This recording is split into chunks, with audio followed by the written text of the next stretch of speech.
Eso lo he aprendido de uno. Bueno, compañeras, compañeros, hoy tenemos un día atípico. Esta jornada la hemos venido postergando, la teníamos para el mes pasado, pero la impronta de la vida de los compañeros que nos acompañan y otros que faltan, bueno, provocó que esto se hiciera hoy en días difíciles, porque hay gente con mucha militancia, tanto en la central como en otros espacios. Entonces, hoy sí, nosotros vamos a hacer esta jornada como lo teníamos planificado, por lo menos en su contenido, ¿verdad?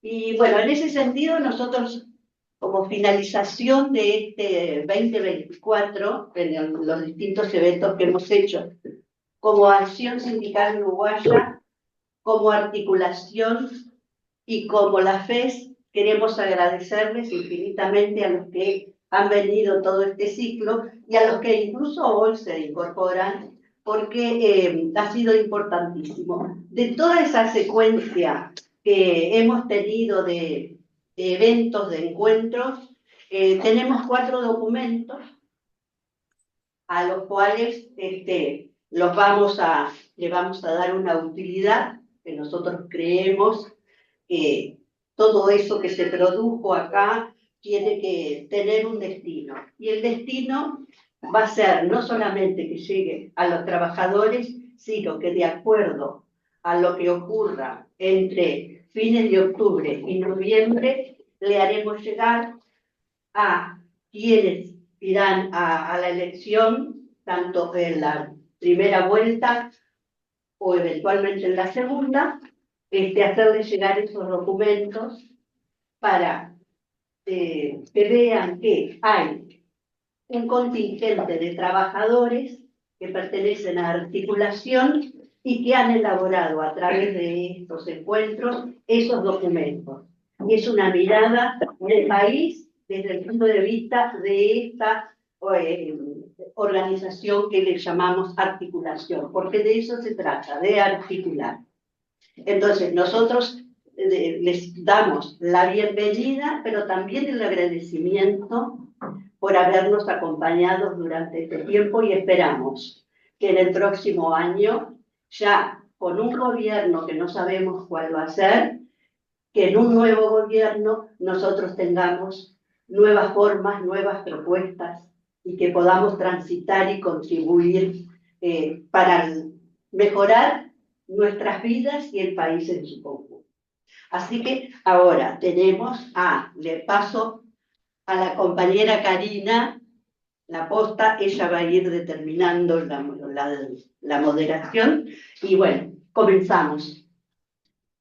Bien, bueno, agradeciendo nuevamente esta actividad de ASU y de la Corriente Sindical Articulación. En este momento, esta actividad sobre inserción internacional e integración regional es más que necesaria. Sabemos que en América Latina están avanzando algunas corrientes conservadoras que justamente van en contra de los derechos adquiridos por trabajadores y trabajadoras. Entonces me parece fundamental hacer este cierre de formación de 2024 con una mirada más amplia, pudiendo ver esta integración regional. Le damos la palabra a Dorte Woller de FES Uruguay. Muchas gracias, Dorte.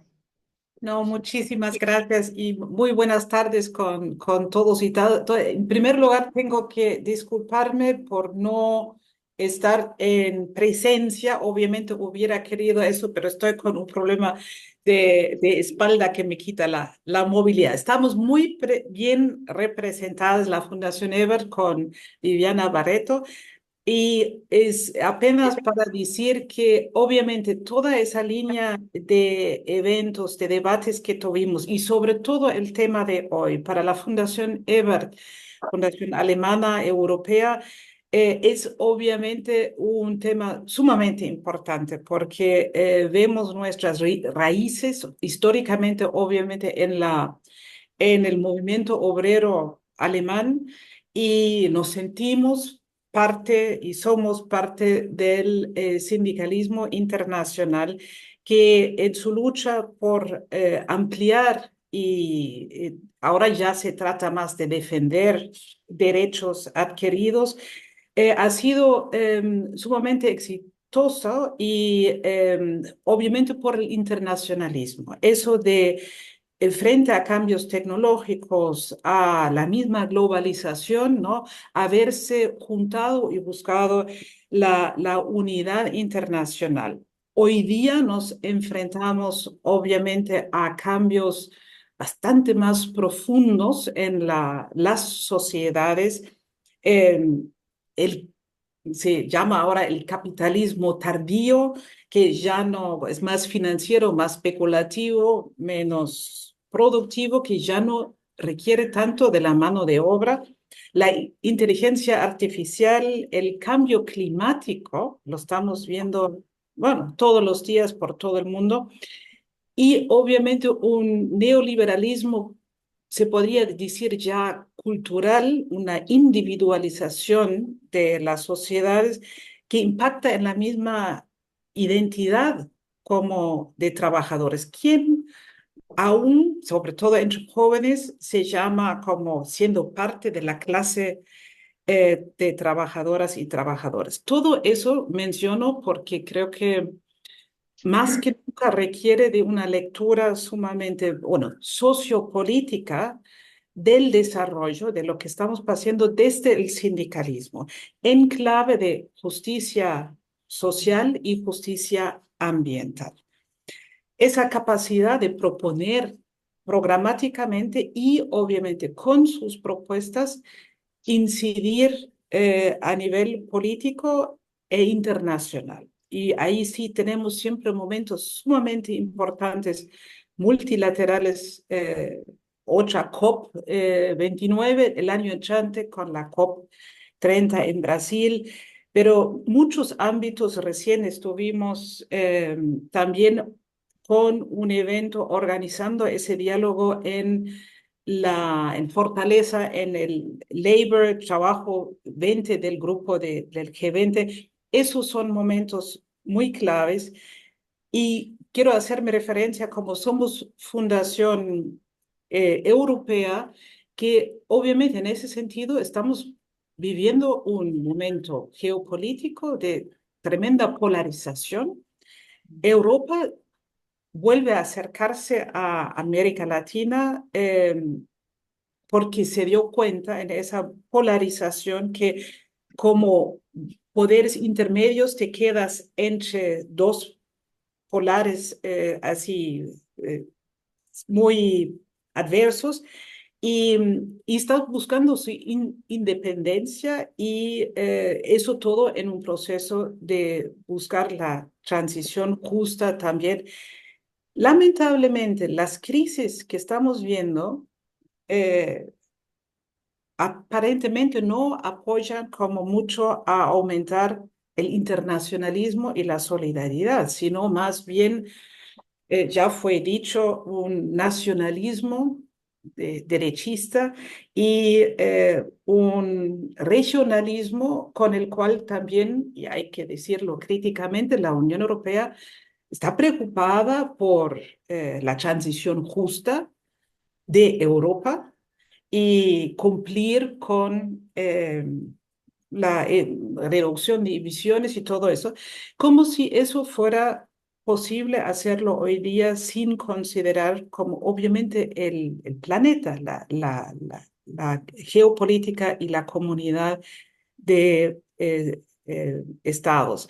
Entonces, si bien se quieren acercar a América Latina, por materia prima, por energía y todo eso, eh, es en gran parte también para salvar, y con razón, su industria, su industrialización, sus puestos de trabajo.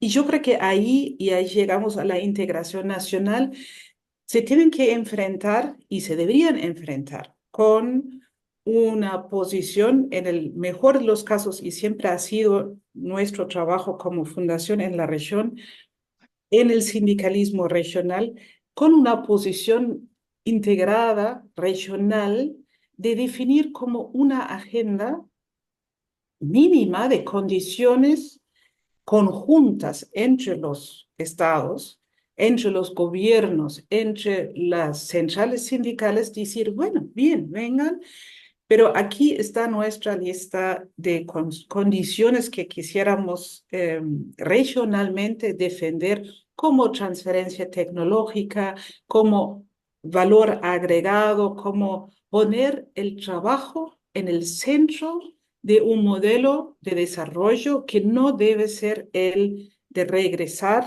y profundizar eso de extractivismo y el rol de asegurar el acceso a materia prima.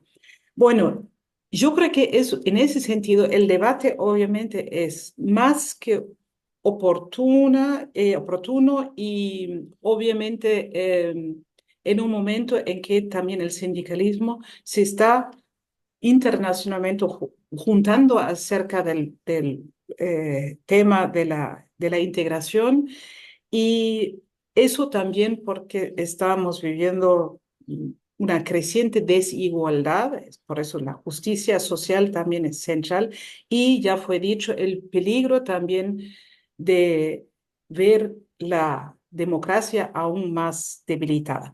Bueno, por eso es importante desde el sindicalismo posicionarse, tener propuestas, buscar alianzas en la región y eso ahí vemos nuestro papel también con la interlocución con el sindicalismo europeo. Y en ese sentido celebramos, Teresita, muchísimo ese debate de hoy y toda la secuencia con que venimos discutiendo esos temas claves. Y agradezco a ASU y la articulación como por la confianza puesto siempre en la fundación. Y estoy muy feliz que Viviana, como nuestra experta ahí en ese tema, va a dar también un insumo importante. Les agradezco mucho.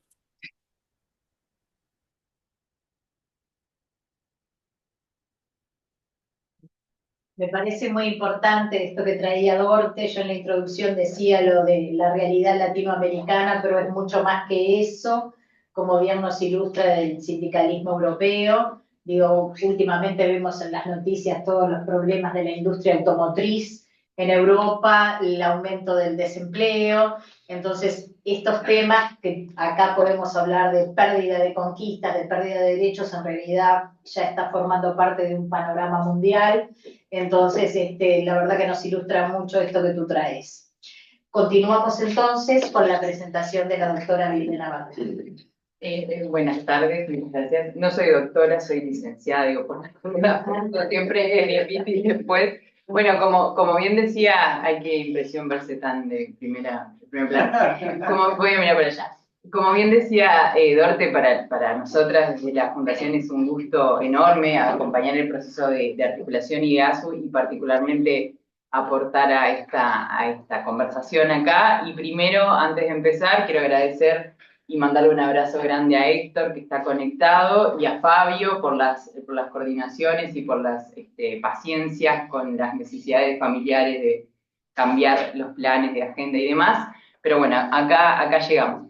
Nosotros venimos acompañando este proceso entendiendo que a la vez que en esta coyuntura electoral y de próximo cambio de ciclo esperable o quizás de gobierno, que sea que haya una continuidad del oficialismo o un gobierno del Frente Amplio, es una oportunidad para la corriente de discutir en torno a los énfasis de agenda que se quieren colocar arriba de la mesa de cara a un nuevo gobierno. También para este tema en particular, nosotros, y yo particularmente pensaba que también es como una oportunidad de recuperar, de recuperar, podría decir yo, algunas discusiones que históricamente ha tenido el movimiento sindical, el PIT-CNT, con un protagonismo central de articulación en los debates internacionales y del planteo del sindicalismo como un actor internacional, ¿no? Entonces, un poco en ese mix de qué sería importante colocar como perspectiva país, política pública, con qué temas y qué aspectos son importantes para discutir la perspectiva política del propio movimiento sindical, en particular desde articulación, es que va a recorrer lo que yo voy a compartir, que está poniéndose en un documento que sé que se los compartieron a los compañeros, pero está muy mal escrito todavía, hay que mejorarlo mucho. Entonces, quisiera, no sé cuánto tiempo tenemos, pero córtenme en cualquier momento porque hay mucho para decir y puede ser demasiado largo. Igual después conversamos y si algo colgado se puede complementar. Me parecía interesante partir por reflexionar sobre el internacionalismo sindical, ¿no? Y por qué el internacionalismo, que es una seña histórica fundante de la identidad del sindicalismo como movimiento y organización política, es importante más que nunca en este momento del mundo, ¿no?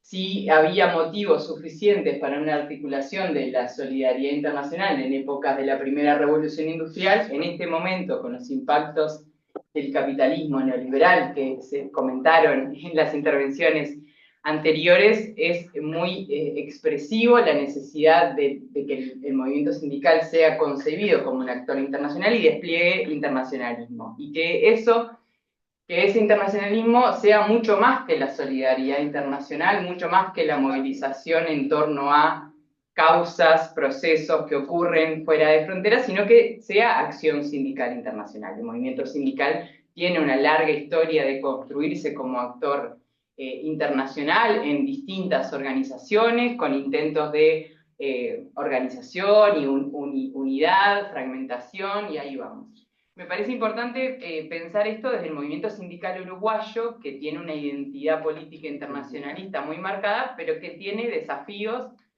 de pasar de esa identidad a la construcción de una acción sindical internacional, en esto de que sea acción y no solamente expresión política, definición política, que también es importante.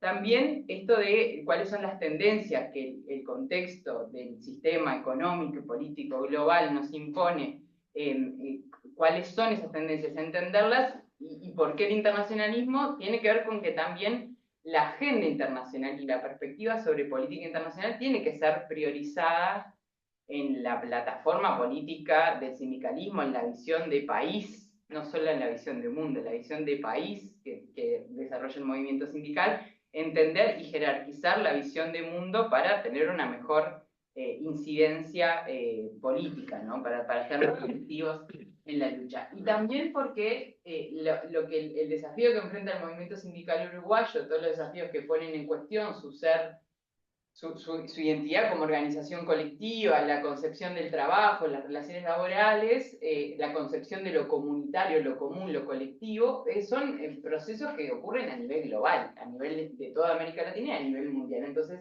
también desde la mirada internacionalista se pueden desarrollar aprendizajes y estrategias conjuntas para enfrentar esos fenómenos que acorralan y generan, quizás como, no sé si como nunca antes en la historia, no, saquen eso, pero generan desafíos bien significativos.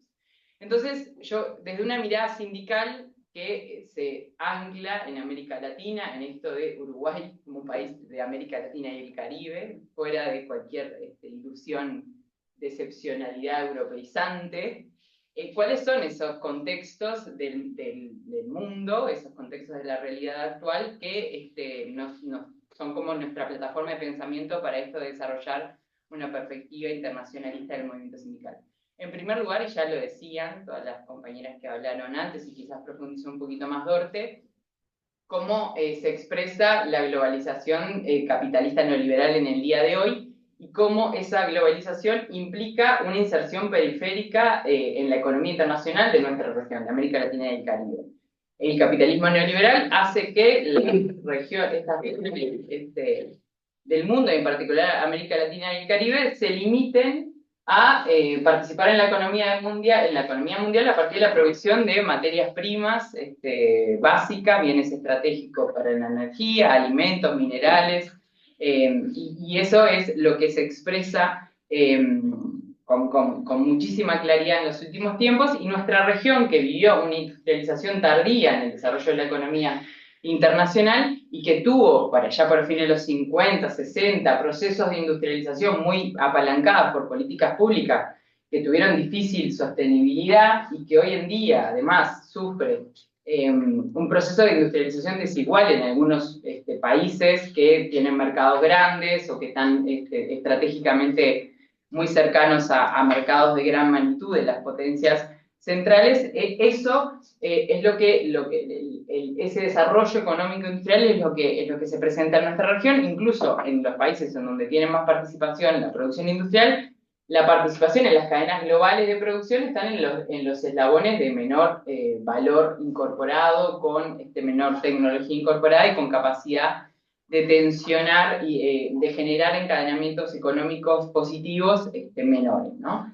Por otro lado, en este momento, Eduardo te lo decía, ¿no? Se habla de las crisis sistémicas, ¿no? La crisis, bueno, el impacto de la crisis climática, por supuesto, pero también la crisis de la convivencia internacional. Las guerras, en particular la guerra en Ucrania, en la puerta de Europa, la pandemia de COVID-19 puso como en alerta a las potencias centrales, en particular Estados Unidos, la Unión Europea, pero también China, a discutir y a poner en su primer nivel de importancia la preocupación por su autonomía estratégica y asegurarse que tienen acceso a bienes estratégicos centrales para tanto el desarrollo de su producción como su existencia. Entonces, la energía, el acceso a materiales críticos son elementos importantes y aparecen procesos como la reorganización de las cadenas globales de producción, en donde cada vez los sectores productivos se buscan acercarse más a los centros de la producción industrial. Entonces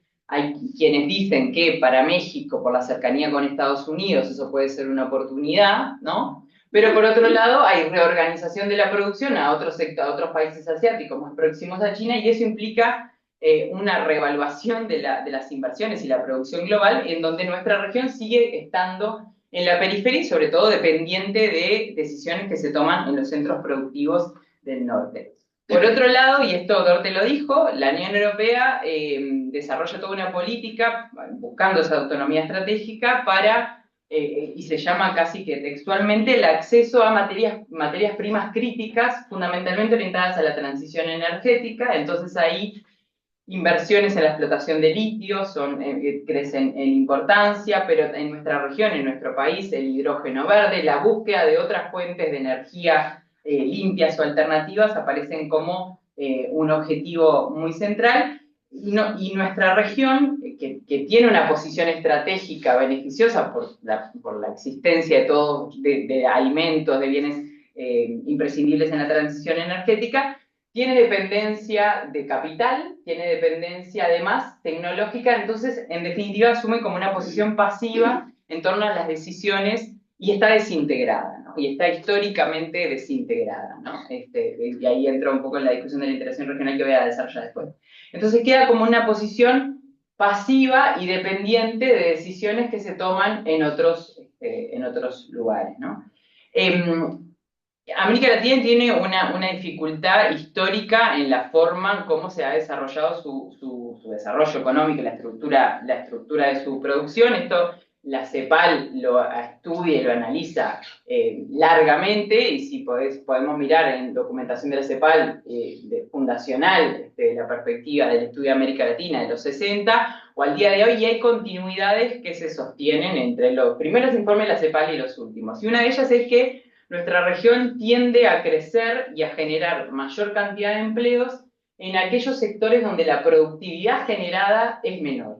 Entonces, en los últimos tiempos en la región crece el empleo en el sector de servicios, es un gran sector que crece, y es muy menor la ocupación y el empleo que se genera en sectores de la producción industrial o con más valor y capital incorporado. Entonces, eso, unido a la estructura de la propiedad, del capital y de la fiscalidad que desarrollan nuestros estados, genera una tendencia de la concentración de esos beneficios de la productividad social en algunas pocas manos, junto con una menor capacidad del Estado de apropiarse de esos beneficios de la actividad productiva, ¿no?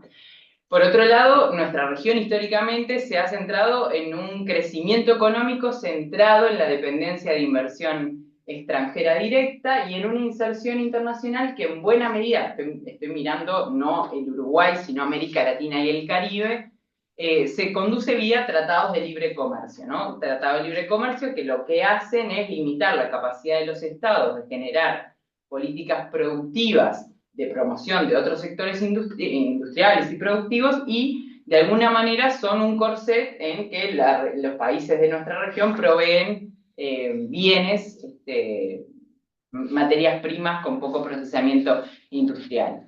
Y esto puede generar y genera, de hecho, beneficios macroeconómicos a corto plazo en las balanzas comerciales y en las cuentas de capitales, pero el modelo económico y productivo de nuestra región muestra grandes evidencias de un deterioro ambiental enorme y de esa concentración de recursos que mencionaba antes, porque tiene poca capacidad de generación de empleo de calidad y a su vez hay una tendencia de apropiación a los bienes naturales, de deterioro de las condiciones ambientales y de la territorialidad. Por otro lado, este modelo de desarrollo, unido con instrumentos de política, como los acuerdos de comercio, los tratados de libre comercio y demás, tienen una tendencia a deteriorar la capacidad del Estado de torcer esa matriz de inserción internacional de América Latina y ese modelo de desarrollo, y esto tiene un impacto claro en las democracias, el deterioro de los derechos, el deterioro de las condiciones de trabajo, el deterioro del acceso a los bienes naturales de derechos más básicos como el agua, la alimentación, genera un impacto directo en la democracia, y esto en los últimos tiempos lo hemos vivido junto con procesos culturales o de sociabilidad cultural globales, son un poco un caldo de cultivo para el crecimiento de las derechas extremas y las ultraderechas, ¿no? Entonces, el modelo de desarrollo también impacta en las condiciones de nuestra democracia. Por otro lado, creo que también se mencionaba la tendencia creciente a la precarización de las relaciones laborales, ¿no? Es un proceso que atraviesa todo el ciclo neoliberal, pero ¿qué podemos señalar de los últimos años? Hay una lógica de concentración de la producción transnacional, en particular concentrada en algunas grandes empresas que conducen y monopolizan la punta tecnológica.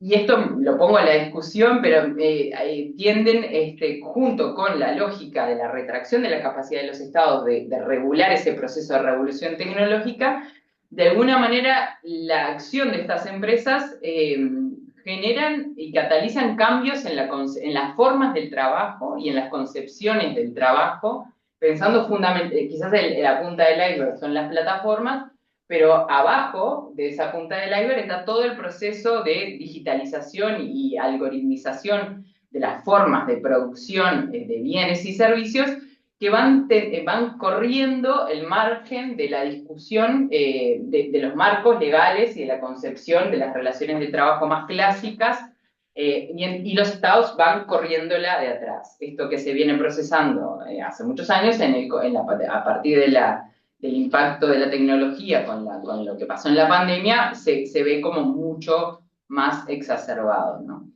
Y por último, digamos, en esto de las recorridas de por qué el internacionalismo tiene que ser una plataforma de pensamiento y acción del movimiento sindical, porque me queda pila. No, por eso Miguel, tranquila. El movimiento sindical a nivel internacional ha sido como un actor político movilizado históricamente en defensa de la paz a nivel internacional. Entonces, en el momento que atravesamos hoy, yo no sé si a ustedes les pasa, pero hay una sensación de un belicismo preocupante, ¿no? Preocupante, agobiante, hay una crisis instalada en el Medio Oriente, una guerra genocida, cerca de un año cumplimos de ese proceso. Hay una tensión geopolítica que evidencia dos cosas, que las convenciones internacionales, los marcos legales y el multilateralismo que la comunidad internacional se ha dado en el último tiempo no sirven para nada, ¿no? El marco del multilateralismo está atado de manos y están empezando las lecturas geopolíticas, geoeconómicas, militaristas de las grandes potencias, y eso es un problema para la humanidad. Y el movimiento sindical ha tenido el reflejo y la responsabilidad de trascender las políticas gubernamentales y construir solidaridad afectiva y movilización internacional por la paz, y creo que ese es otro elemento súper relevante para pensar las posibilidades de acción internacionalista desde el sindicalismo. ¿Qué agendas? Y acá lo mira Manso, vos comentás mucho sobre esto, porque básicamente pensamos muchas cosas juntos hace años e hicimos algunas cosas y son muchas discusiones que están presentes. Las agendas que han estado, que han orientado la reflexión del movimiento sindical, acá sí quizás un poco más parado desde las acciones que se han construido desde el PIT-CNT, del movimiento sindical uruguayo, ¿no? Esto de la inserción internacional como la otra cara de la moneda del modelo de desarrollo. En los países de América Latina, la inserción internacional va directamente vinculada con las posibilidades de su desarrollo y condiciona su modelo de desarrollo. Y en esto que hablaba antes de cómo la tendencia, incluso hasta por orígenes de la colonia, ¿no? La tendencia del capitalismo neoliberal limita a nuestros países a una inserción internacional periférica y por lo tanto a una trayectoria de desarrollo con todas las limitaciones que ya mencionamos. La integración regional y la cooperación regional aparece como la herramienta central para torcer ese destino manifiesto de subdesarrollo y avanzar y pensar en trayectorias de desarrollo más autónomas, en esto de la CEPAL y los desarrollistas cepalinos de aquella época eran los primeros que hablaban de la autonomía, el desarrollo de autonomía, asociado a la idea de compartir soberanía, de integrarse para ser más autónomos de los ciclos de la economía internacional, recuperar aquellas ideas de la autonomía para construir estrategias de desarrollo que se vinculen más con construir sociedades con derechos, ¿no? Y sobre todo enfrentar los impactos injustos del modelo, ¿no? Entonces el Mercosur. Acá, y yo ojalá que Álvaro esté escuchando, me interesaría también después escucharlo a él. Hoy en día la integración regional y los distintos procesos de integración regional, después de este ciclo, ciclo progresista de construcción de muchos mecanismos y procesos, derechas en el gobierno, destrucción, fragmentación, y ahora qué se reconstruye, ¿no? No creo que estemos ante un nuevo ciclo de las izquierdas, es más compleja la realidad, pero sí hay una discusión de entonces ahora qué integración es posible construir en un marco en el que ya entendimos que la coincidencia de gobierno del mismo signo político en la región es dificilísimo que vuelva a ocurrir y no puede ser una condición determinante de los procesos de integración que vamos a impulsar o a construir, porque si no... Tampoco pasó mucho. Tampoco, bueno, ahí voy, ¿no? Pero entonces, yo voy a hablar del Mercosur, pero se puede decir muchas cosas más, de la desaparición de la UNASUR, de los intentos de recomposición de la CELAC, de las iniciativas del presidente Lula, ahí capaz que los demás entran un poco más. Yo voy a hablar un poco en el Mercosur, y ahí el Manso decía, ¿no?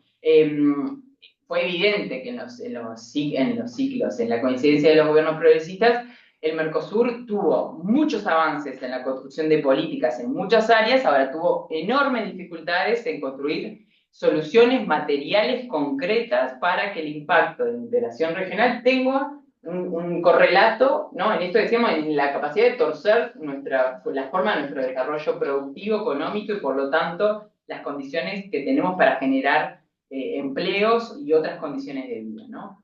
Ahí millones de lecturas se pueden hacer. Una mirada puede decir, bueno, los estados mercosureños se vieron un poco atados de manos frente al poder real del capital, de decir, bueno, vamos a conducir inversiones acá y allá, vamos a articular, vamos a intervenir, no pudieron. O también predominó la cuenta corta yo creo que hay responsabilidades de todos, pero hay responsabilidades relativas al tamaño también, de los gobiernos decir, bueno, obtengo beneficios económicos productivos de corto plazo, nacionales, la cuenta nacional electoral siempre prima, y no necesariamente se avanzó y se profundizó en la integración económica regional, y eso es un poco una debilidad en la base del proceso de integración regional, porque de alguna manera limita los argumentos a quienes argumentamos la defensa de la integración con miradas un poco más cortoplacistas o nacionalistas, ¿no?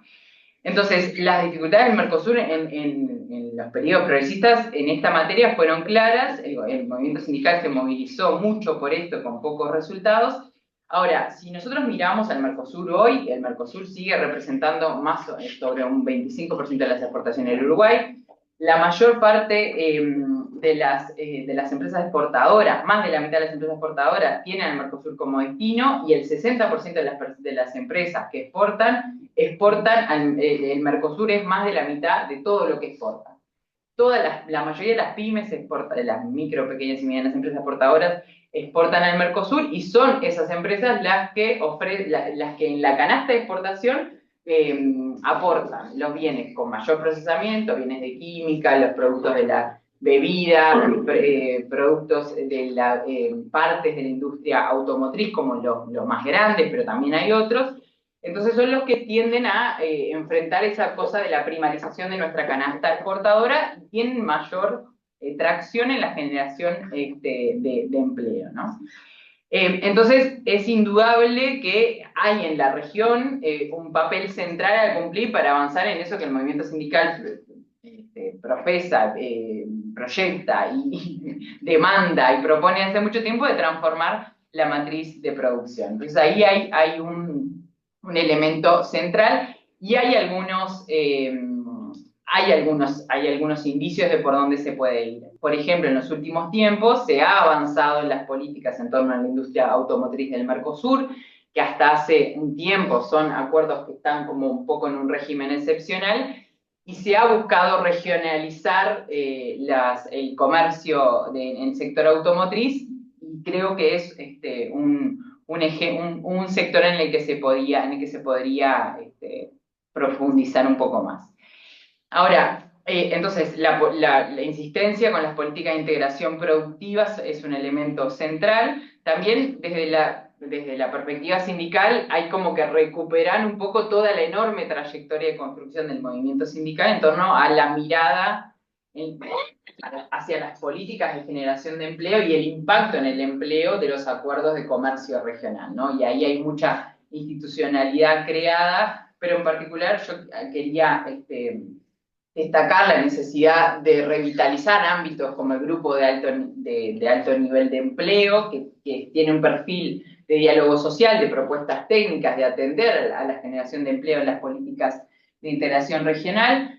El Mercosur, y ahí el movimiento sindical fue un actor central, y yo diría el actor responsable que el Mercosur tenga una norma sobre los derechos sociolaborales, que además es recurrida por la justicia laboral en todos los países, o sea, utilizada, no recurrida, por la justicia laboral en todos los países de la región, y es un piso de derechos que es relevante y hay que de alguna manera revitalizar y potenciar, ¿no? Y después recuperar espacios de diálogo social regional como el Foro Consultivo Económico y Social, en el cual el movimiento sindical uruguayo tiene una larguísima historia de participación. Un poco para volver en lo que decía antes, la polarización política en los países de la región, en particular en los dos grandes, también obliga a pensar en estrategias un poco más sofisticadas, es decir, no podemos solamente jugarnos a las limitaciones que pueda haber en los ámbitos del Mercosur, sino que hay que desarrollar negociación bilateral, en particular en este momento político con el Brasil, que se ha mostrado como no, de hecho incluso hasta el propio gobierno de Lacalle Pou ha hecho algunos acuerdos con Brasil muy promocionados, después con impactos, hay que ver que no fueron tanto como se mencionó, pero digo, desarrollar esa estrategia de negociación de lo posible en el marco de la correlación de fuerzas que exista, y ahí tiene que haber una perspectiva de incidencia también del movimiento sindical, también en el ámbito binacional, siempre con el paraguas de la integración, pero en esto de ir a velocidades distintas para lograr mayores beneficios, me parece que es una estrategia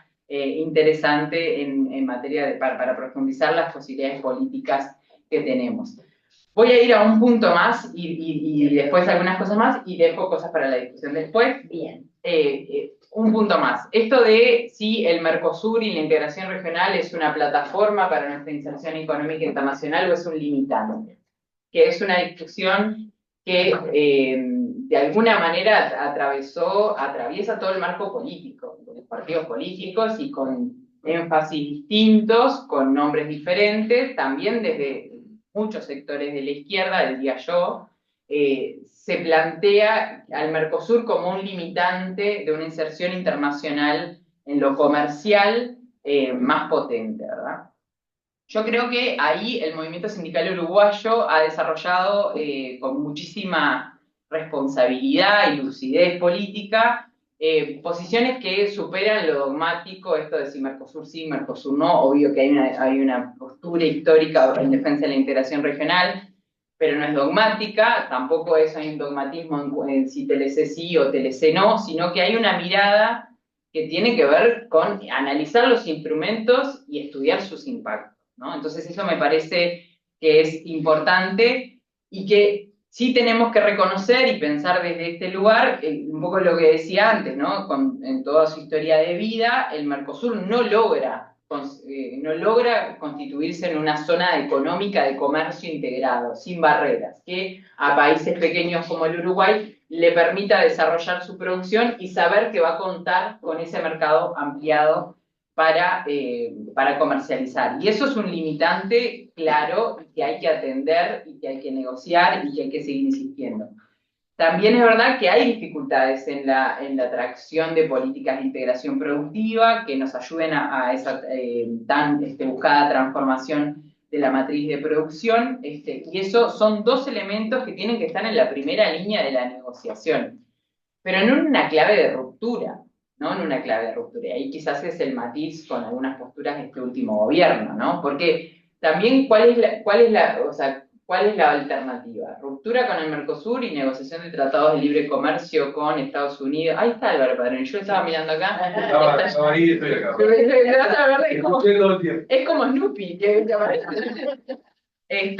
La alternativa, ¿no? ¿Qué hacemos entonces? Rompemos con el Mercosur y negociamos TLC con la Unión Europea, con China, con Estados Unidos, perfecto.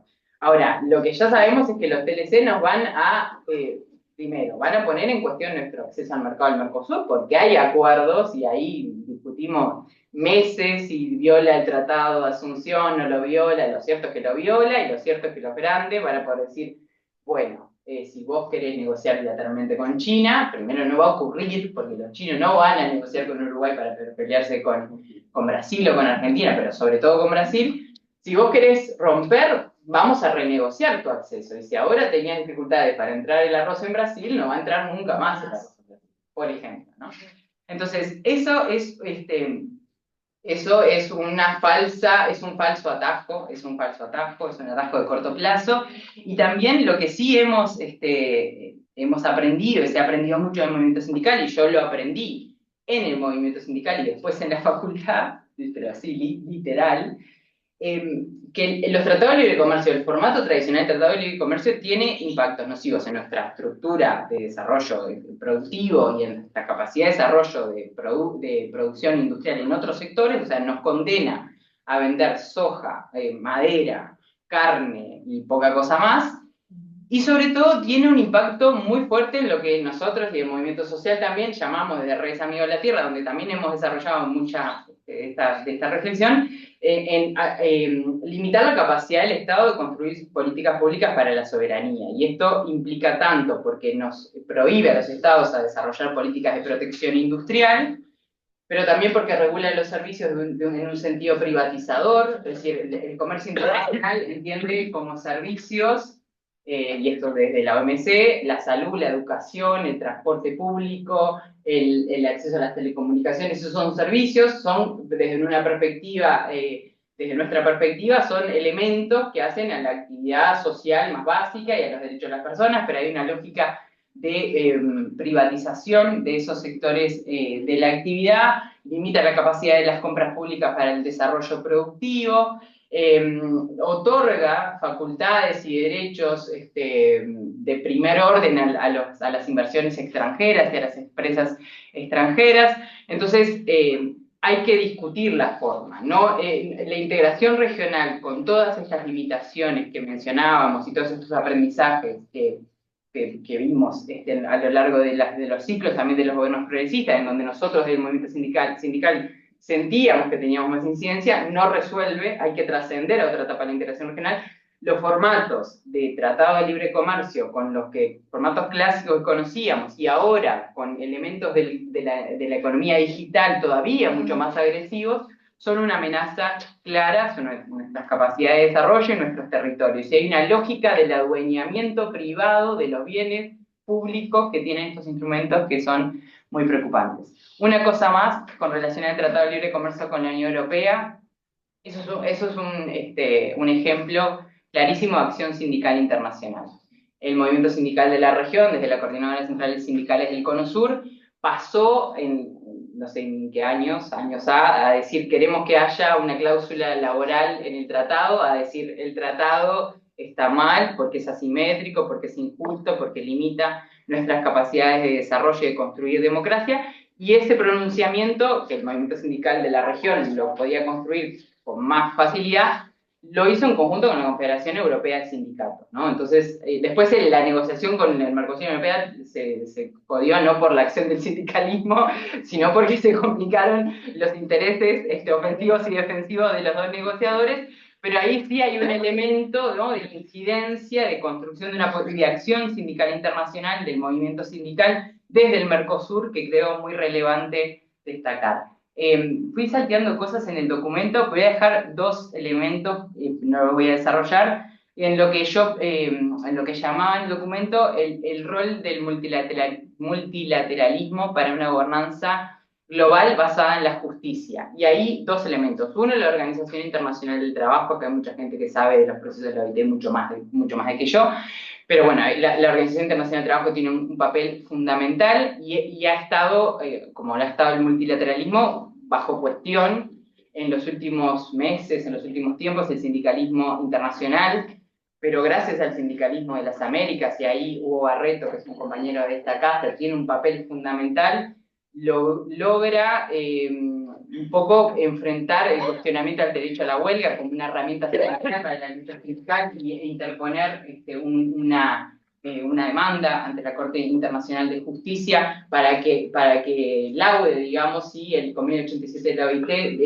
defiende el derecho a la huelga como una herramienta de movilización sindical. Entonces es una parada fuerte que hay que ver cómo sucede, pero ha sido una parada fuerte de la ofensiva del empresariado internacional en la Organización Internacional del Trabajo, que me parece muy relevante destacar, y en donde el movimiento sindical uruguayo tiene una larga historia de contribuir ahí.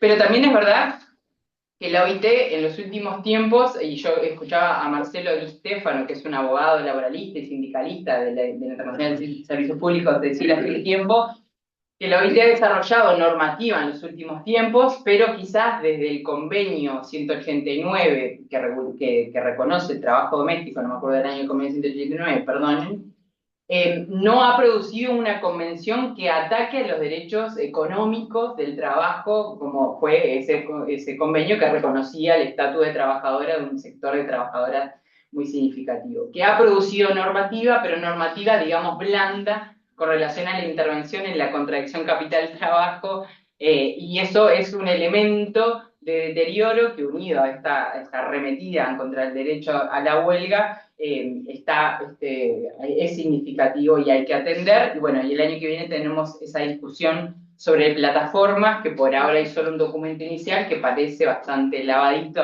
y hay una movilización importante del sindicalismo. Y lo otro, ya está, sí, obvio.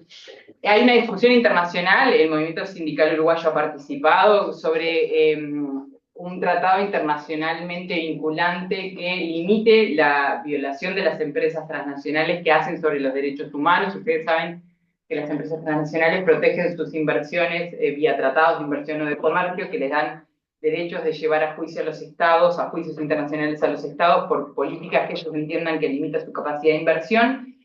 Entonces tienen un derecho de propiedad central, pero no son responsables con la violación internacional que hacen sobre los derechos humanos, en particular los derechos contra el territorio y las poblaciones en los territorios. Entonces hay una discusión a nivel internacional que propone un tratado que obligue internacionalmente a las empresas y que incluso cree una corte internacional para que las empresas sean responsables, y creo que es otro frente de lucha internacionalista que el movimiento sindical tiene que seguir esperando. Imposible, perdón. Muchas gracias. Mucho para pensar. Invitamos a Álvaro Padrón, por favor, a acercarse a la mesa.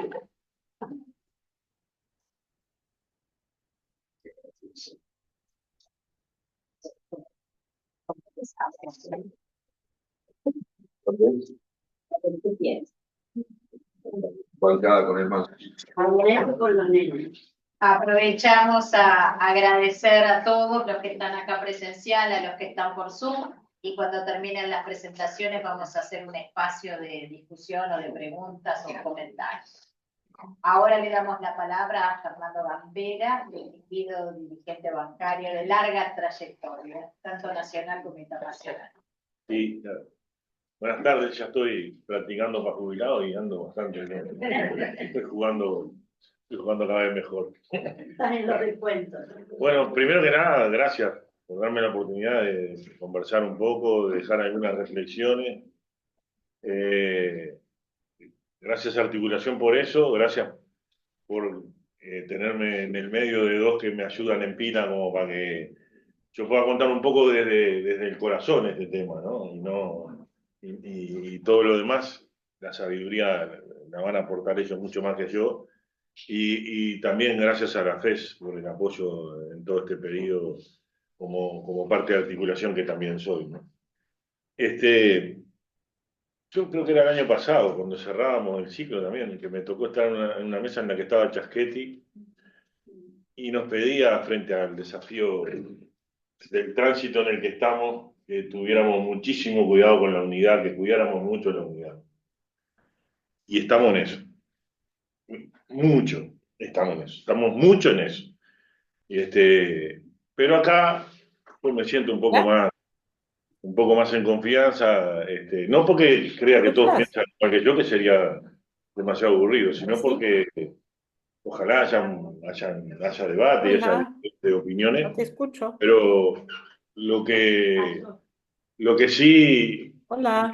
más tranquilidad Ahora es sí. que probablemente no haya Ok, no. periodistas. Quedó usted tenía el micrófono abierto, ahora sí, ya la...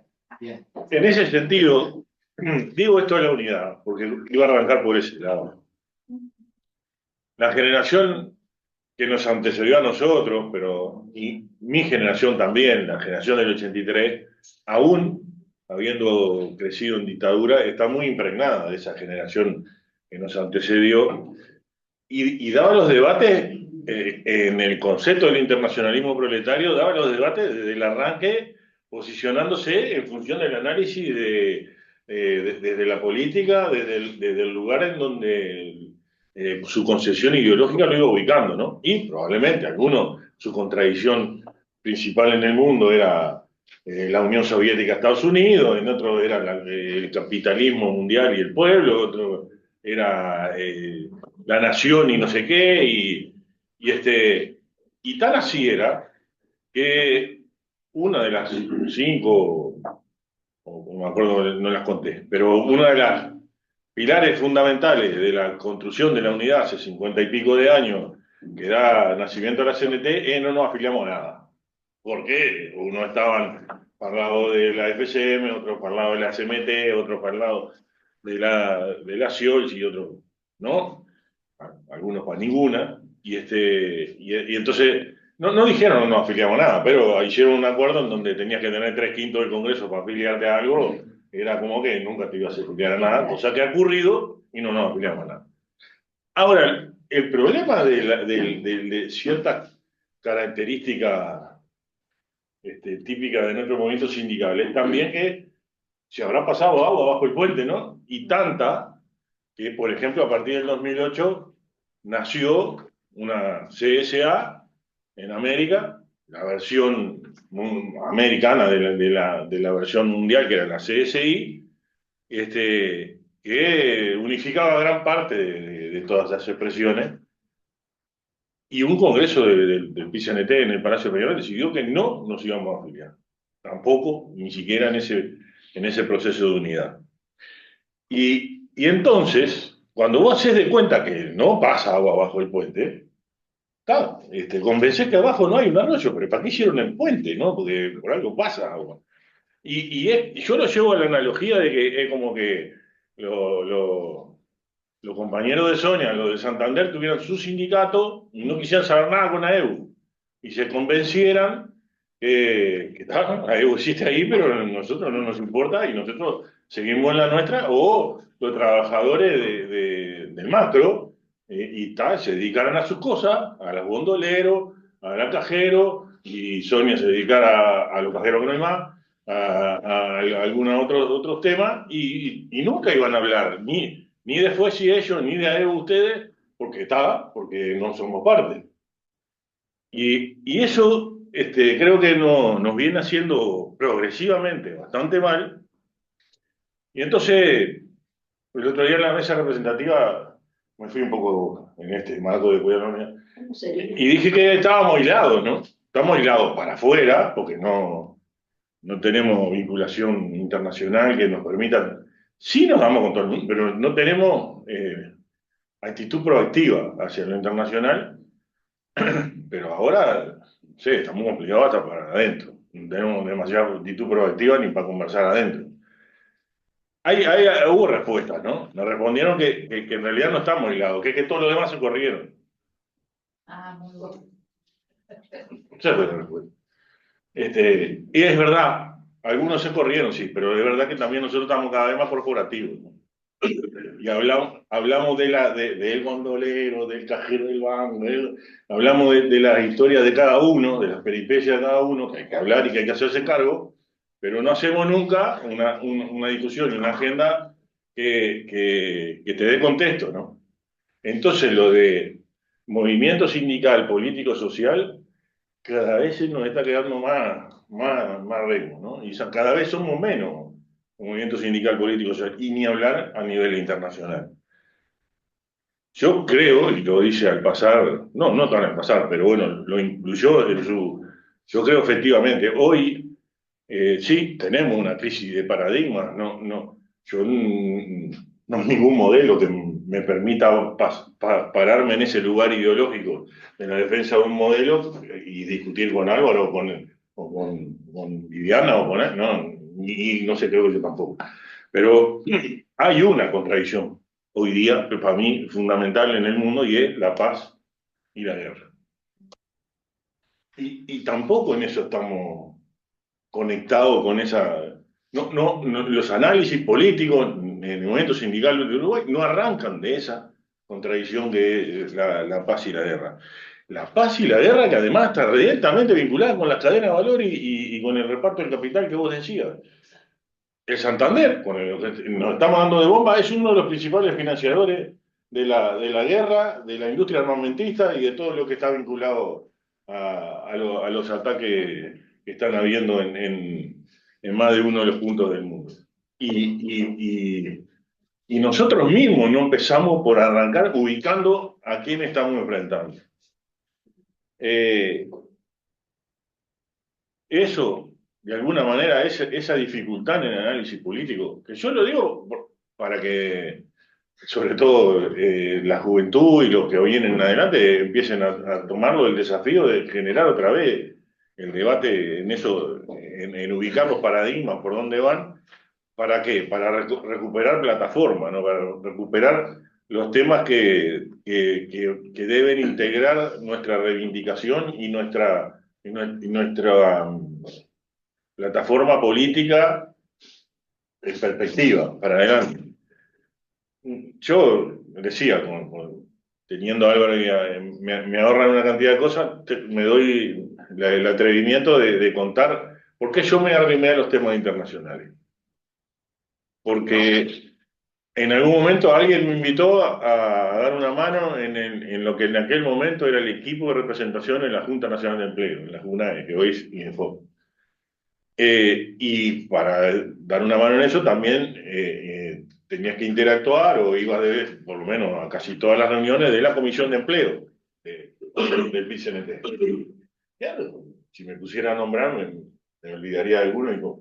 Pero la combinación de técnicos y militantes y cuadros políticos que tenían entre la Junta de Empleo, la Comisión de Empleo, la sala de abogados, era impresionante. Y acá anda Marco que conoce bastante de toda esa historia.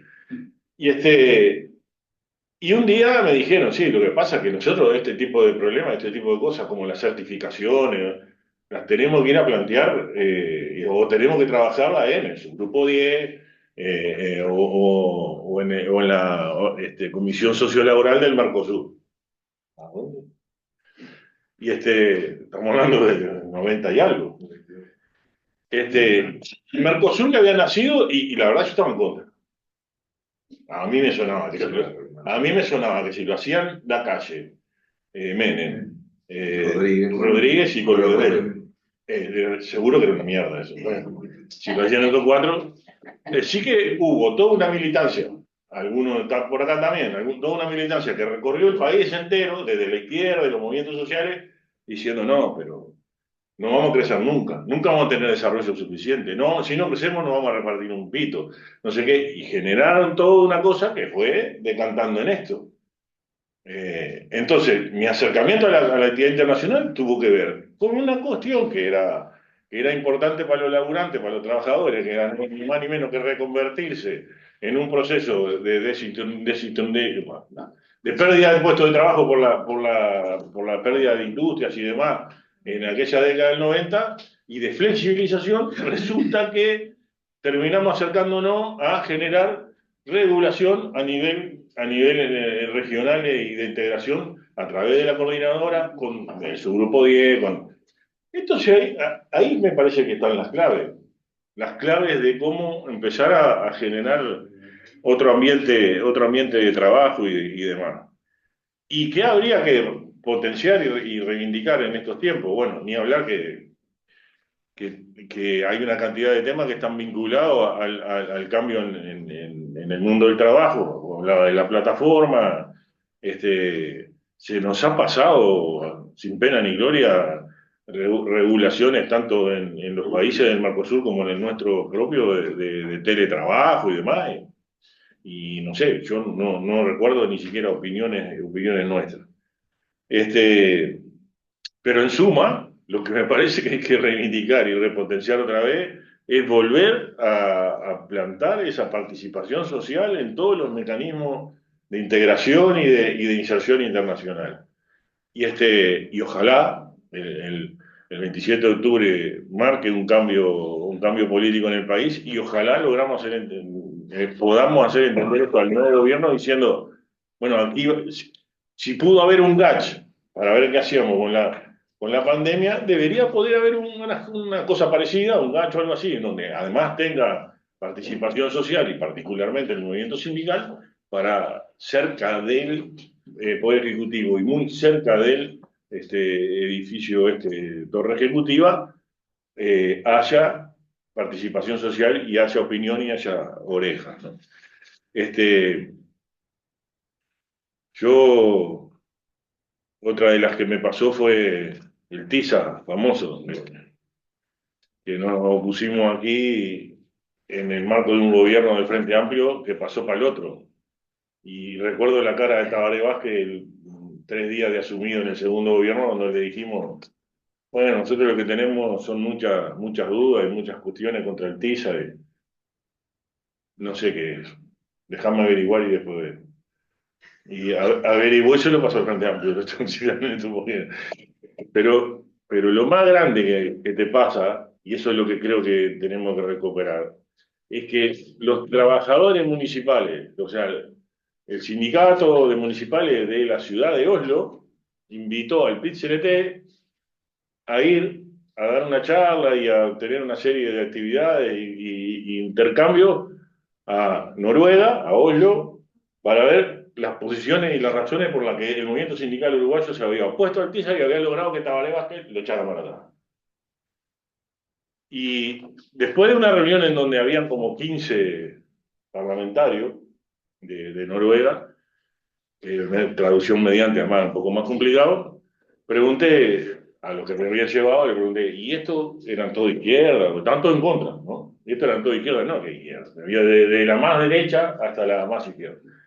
Pero estaban todos en contra porque ellos están sentado arriba de brutos pozos de petróleo, que tiene un fondo histórico financiero sobre el petróleo que banca todas las políticas sociales. Y claro, a ninguno que quiera hacer gobierno en Noruega le interesaba que viniera a través de un TISA alguien que pudiera disponer sobre un fondo de tal magnitud y de tal importancia social.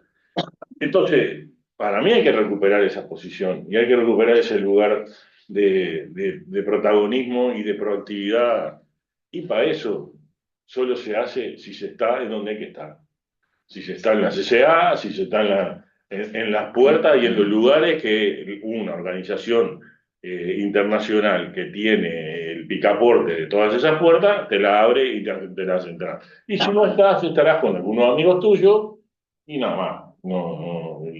Y hasta donde tus amigos lleguen.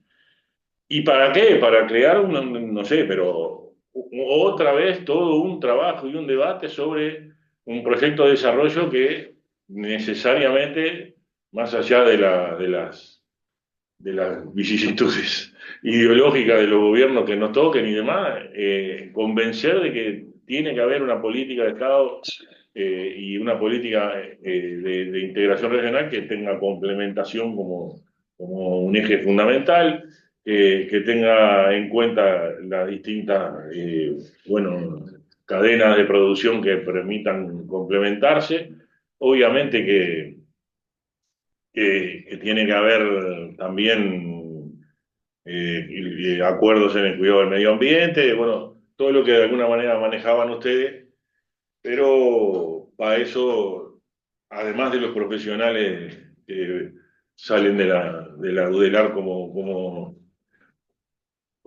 Viviana, que nos han ayudado tanto siempre, creo que tiene que haber una nueva diplomacia entre profesionales y cuadros políticos y sociales. Y para eso tiene que haber una actitud positiva de un Estado. Las actitudes de un Estado se manifiestan a través de decisiones de un gobierno, es decir, en este lugar y con estas posibilidades que el Estado facilita, vamos a formar trabajadores, dirigentes sociales y demás que entiendan de lo que se están jugando y lo que significa la integración, para que de alguna manera se pueda sustanciar eso después en los estratos institucionales. ¿Y para qué? Para que después todos nosotros, el grueso, veamos el Mercosur y lo empecemos a dimensionar, y el Mercosur, como se llame, la integración regional, pero que empiece a tener un efecto positivo sobre mi vida y no sobre si para comer del otro lado de Salto tengo que hacer 4 horas de fila en una región que se supone que está integrada. Así que la formación de cuadro será una responsabilidad nuestra, la tendremos que asumir además como hemos asumido otros tiempos, pero la formación de cuadro también tiene que ser una cuestión institucional asumida por el Estado, por los Estados y financiada por los Estados. Y que eso termine, o capaz que no, que haya un punto de partida sin perjuicio que después se le vaya agregando actas complementarias que lo vayan nutriendo cada vez más, pero eso tiene que estar fundado, tiene que tener su principal apoyo en un gran acuerdo nacional que comprometa a todos los actores que quieran estar en esta cuestión de una integración real de nuevo. Y sin duda, hay una actividad internacional más amplia que nuestra región, que el PICNT tiene y puede y ha sido protagonista en la defensa y en la ofensiva para frenar los ataques hacia la OIT. Y eso es parte de lo de formar compañeros, pero además tiene que ser asumido como más allá de si la humanidad después sea capaz de construir una nueva gobernanza global o lo que sea. Entre tanto, la OIT es el único organismo internacional global que tiene representación tripartita y es la única caja de resonancia que hemos tenido los trabajadores, que somos la parte más débil de las tres. Ahora, desde el 2012 hasta el año pasado, estuvimos casi que en un estado de stand-by, porque los empleadores, que dicho sea de paso, ya no son representantes políticos de los patrones o los empleadores de los países que se sientan ahí en la OIT. Ahora son bufetes muy caros, sajones casi todos ellos, y la vocería, salvo algún uruguayo que es muy de hablar en la OIT en favor de las empresas, que es Milo, es empleado, sobre todo. Eh, la vocería fundamental, principal, la tienen esos bufetes de abogados internacionales y no las empresas que de alguna manera representan intereses políticos en cada uno de los países. Tienen una actitud muy fría y profesional. Y naturalmente están bancadas y directamente representan a lo que son las cadenas de valor. Entonces, integrar y ser parte de esa lucha a nivel de la Comisión de Derechos Humanos de la ONU, de un tratado vinculante sobre derechos humanos que deban cumplir las multinacionales en cada uno de nuestros países, es fundamental. Y la verdad es que en el PCNT poco y nada se conoce. Y defender la OIT me refería sobre todo porque, si bien el año pasado, con una mayoría circunstancial muy casual, que fue que hubo un gobierno que cambió de posición, se lograron la cantidad de votos necesarios para elevar a la Haya la controversia sobre si el derecho de huelga está consagrado o no en la constitución de la OIT, porque dicen los empleadores que no dice en ningún lado a título expreso, aunque para nosotros es parte de la libertad sindical que sí está consagrada. Supongamos que la Haya no le va a pisar la sotana a otro organismo multilateral y probablemente diga que sí, que está consagrada la libertad sindical, igual que está consagrada el derecho a propiedad, dicho. Supongamos que pase eso, de todas maneras la OIT sigue recibiendo misiles a su línea de flotación y sigue estando en tela de juicio y en gran peligro, porque la prédica desde el momento en que los empleadores vieron que eso podía terminar en La Haya, la prédica de los empleadores es como una gota todo el tiempo diciendo que los convenios fundamentales están fuera de época y que están totalmente obsoletos y que no se aplican. Claro, no se aplican porque hay gobiernos que no lo aplican, pero que no se aplican y que entonces pretenden hacer toda una revisión en donde cada uno de los convenios se iría eliminando y con lo cual la OIT sería un gran edificio ahí en Ginebra, pero nada más. Por tanto, creo que ese es un gran desafío que tenemos por delante también. Bueno, un poco fundamentalmente era esto lo que quería dejar planteado. Creo que, que debemos retomar la buena costumbre de tener en la agenda los elementos internacionales en cada uno de los órdenes del día de nuestras direcciones y que además eso nos obligue a que a la hora de hacer análisis político, aunque sea de cuestiones nacionales, lo tengamos en el contexto internacional en el que nos está tocando vivir, que cada día es más difícil separar lo que nos pasa aquí de lo que nos pasa en otro lado. Es más, antes de subir estaba contando, y con esto termino, porque para que vayan sacando la cuenta de en qué país estamos, ¿no? Pero que no pasa acá, no es un problema de nuestra, de esta microvida nuestra, es una muestra de lo que está pasando en el mundo. La caja bancaria el año que viene cumple 100 años. Y no la tenemos la caja bancaria porque se nos ocurrió a nosotros tener una caja para nosotros solos. La tenemos porque hace 100 años no había cobertura social en el sector. La crearon en el tercer tiempo los que jugaban al fútbol en la Liga de Deporte Bancario en aquellas épocas, hace 100 años. Y el minuto uno, esa caja bancaria tiene representación tripartita en su consejo honorario. Está los delegados de las empresas públicas, de las privadas, hay dos delegados de los trabajadores activos y uno de los trabajadores pasivos. Y hay un presidente honorario también que lo designa el gobierno de turno, que es el que, si hay empate, es el que vuelve. En 100 años, naturalmente que cuando se renueva el delegado de los activos o el de los jubilados, hay una lista sola, que es la que presenta a EBU en nombre de todo el orden, ¿no? Y se hace la formalidad de la elección, pero es. Ahora, en este mes, se realiza la elección de uno de los delegados activos y sus dos suplentes, y se acaba de confirmar que las empresas, ellos dicen que no son las empresas, ¿no? Bueno, hay otra terna, que son el gerente de operaciones de Prosegur, el gerente de recursos humanos de OCA y un subgerente general de Banco Central. Y pretenden representarnos a nosotros. Escuché la conversación de compañeras de OCA con el gerente de recursos humanos diciéndole qué estás haciendo, porque tenían altavoz, y dijo, yo las voy a defender sus derechos. ¿Y por qué no lo hace todos los días?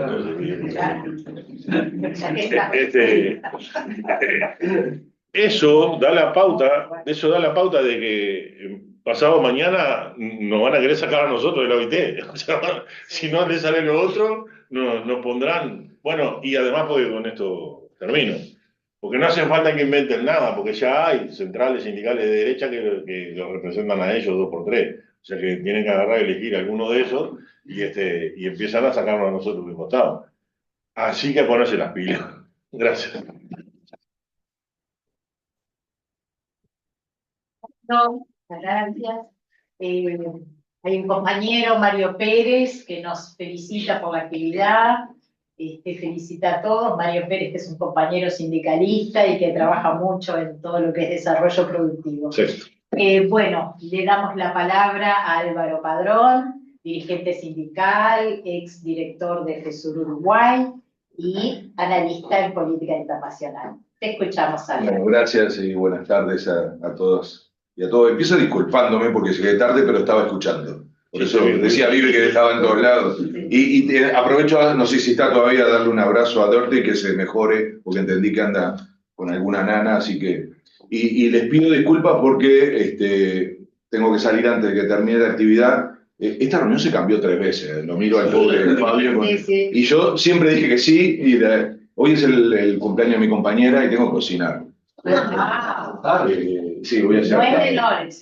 Pero bueno, la verdad que, y no iba a faltar porque este es mi lugar. Tengo la suerte y el orgullo de ser parte de la Fundación de Articulación y encima todavía con el tema que tratan hoy, o sea que no iba a faltar.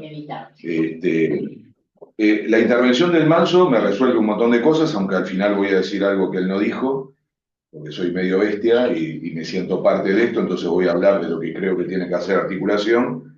Pero sobre todo la intervención de Viviana y el documento que dejaste, me parece que es un aporte impresionante. O sea, nos cuesta mucho a los sindicalistas escribir, tener entonces un material que además tiene la virtud de es profundo y es corto. Yo tuve, ahora me decís si me equivoco, pero estuvimos en una reunión que convocó Redes, justamente también poniendo el foco en el internacionalismo, y es un documento que está en construcción. Veo que hay cosas que conectan, porque además aquel documento también lo habías hecho vos junto con Natalia y Karin. O sea, me parece que está muy bueno, que parece un poco abstracto, ¿no? Es decir, ¿qué carajo estamos haciendo discutiendo internacionalismo en un año electoral como dice el Manso, y esto que dijo al final me lo contó ayer, van por todo, ¿no? Si son tan caretas de salir a disputar la representación, no va a pasar, ¿no? Pero es un poco el termómetro de lo que están dispuestos a hacer.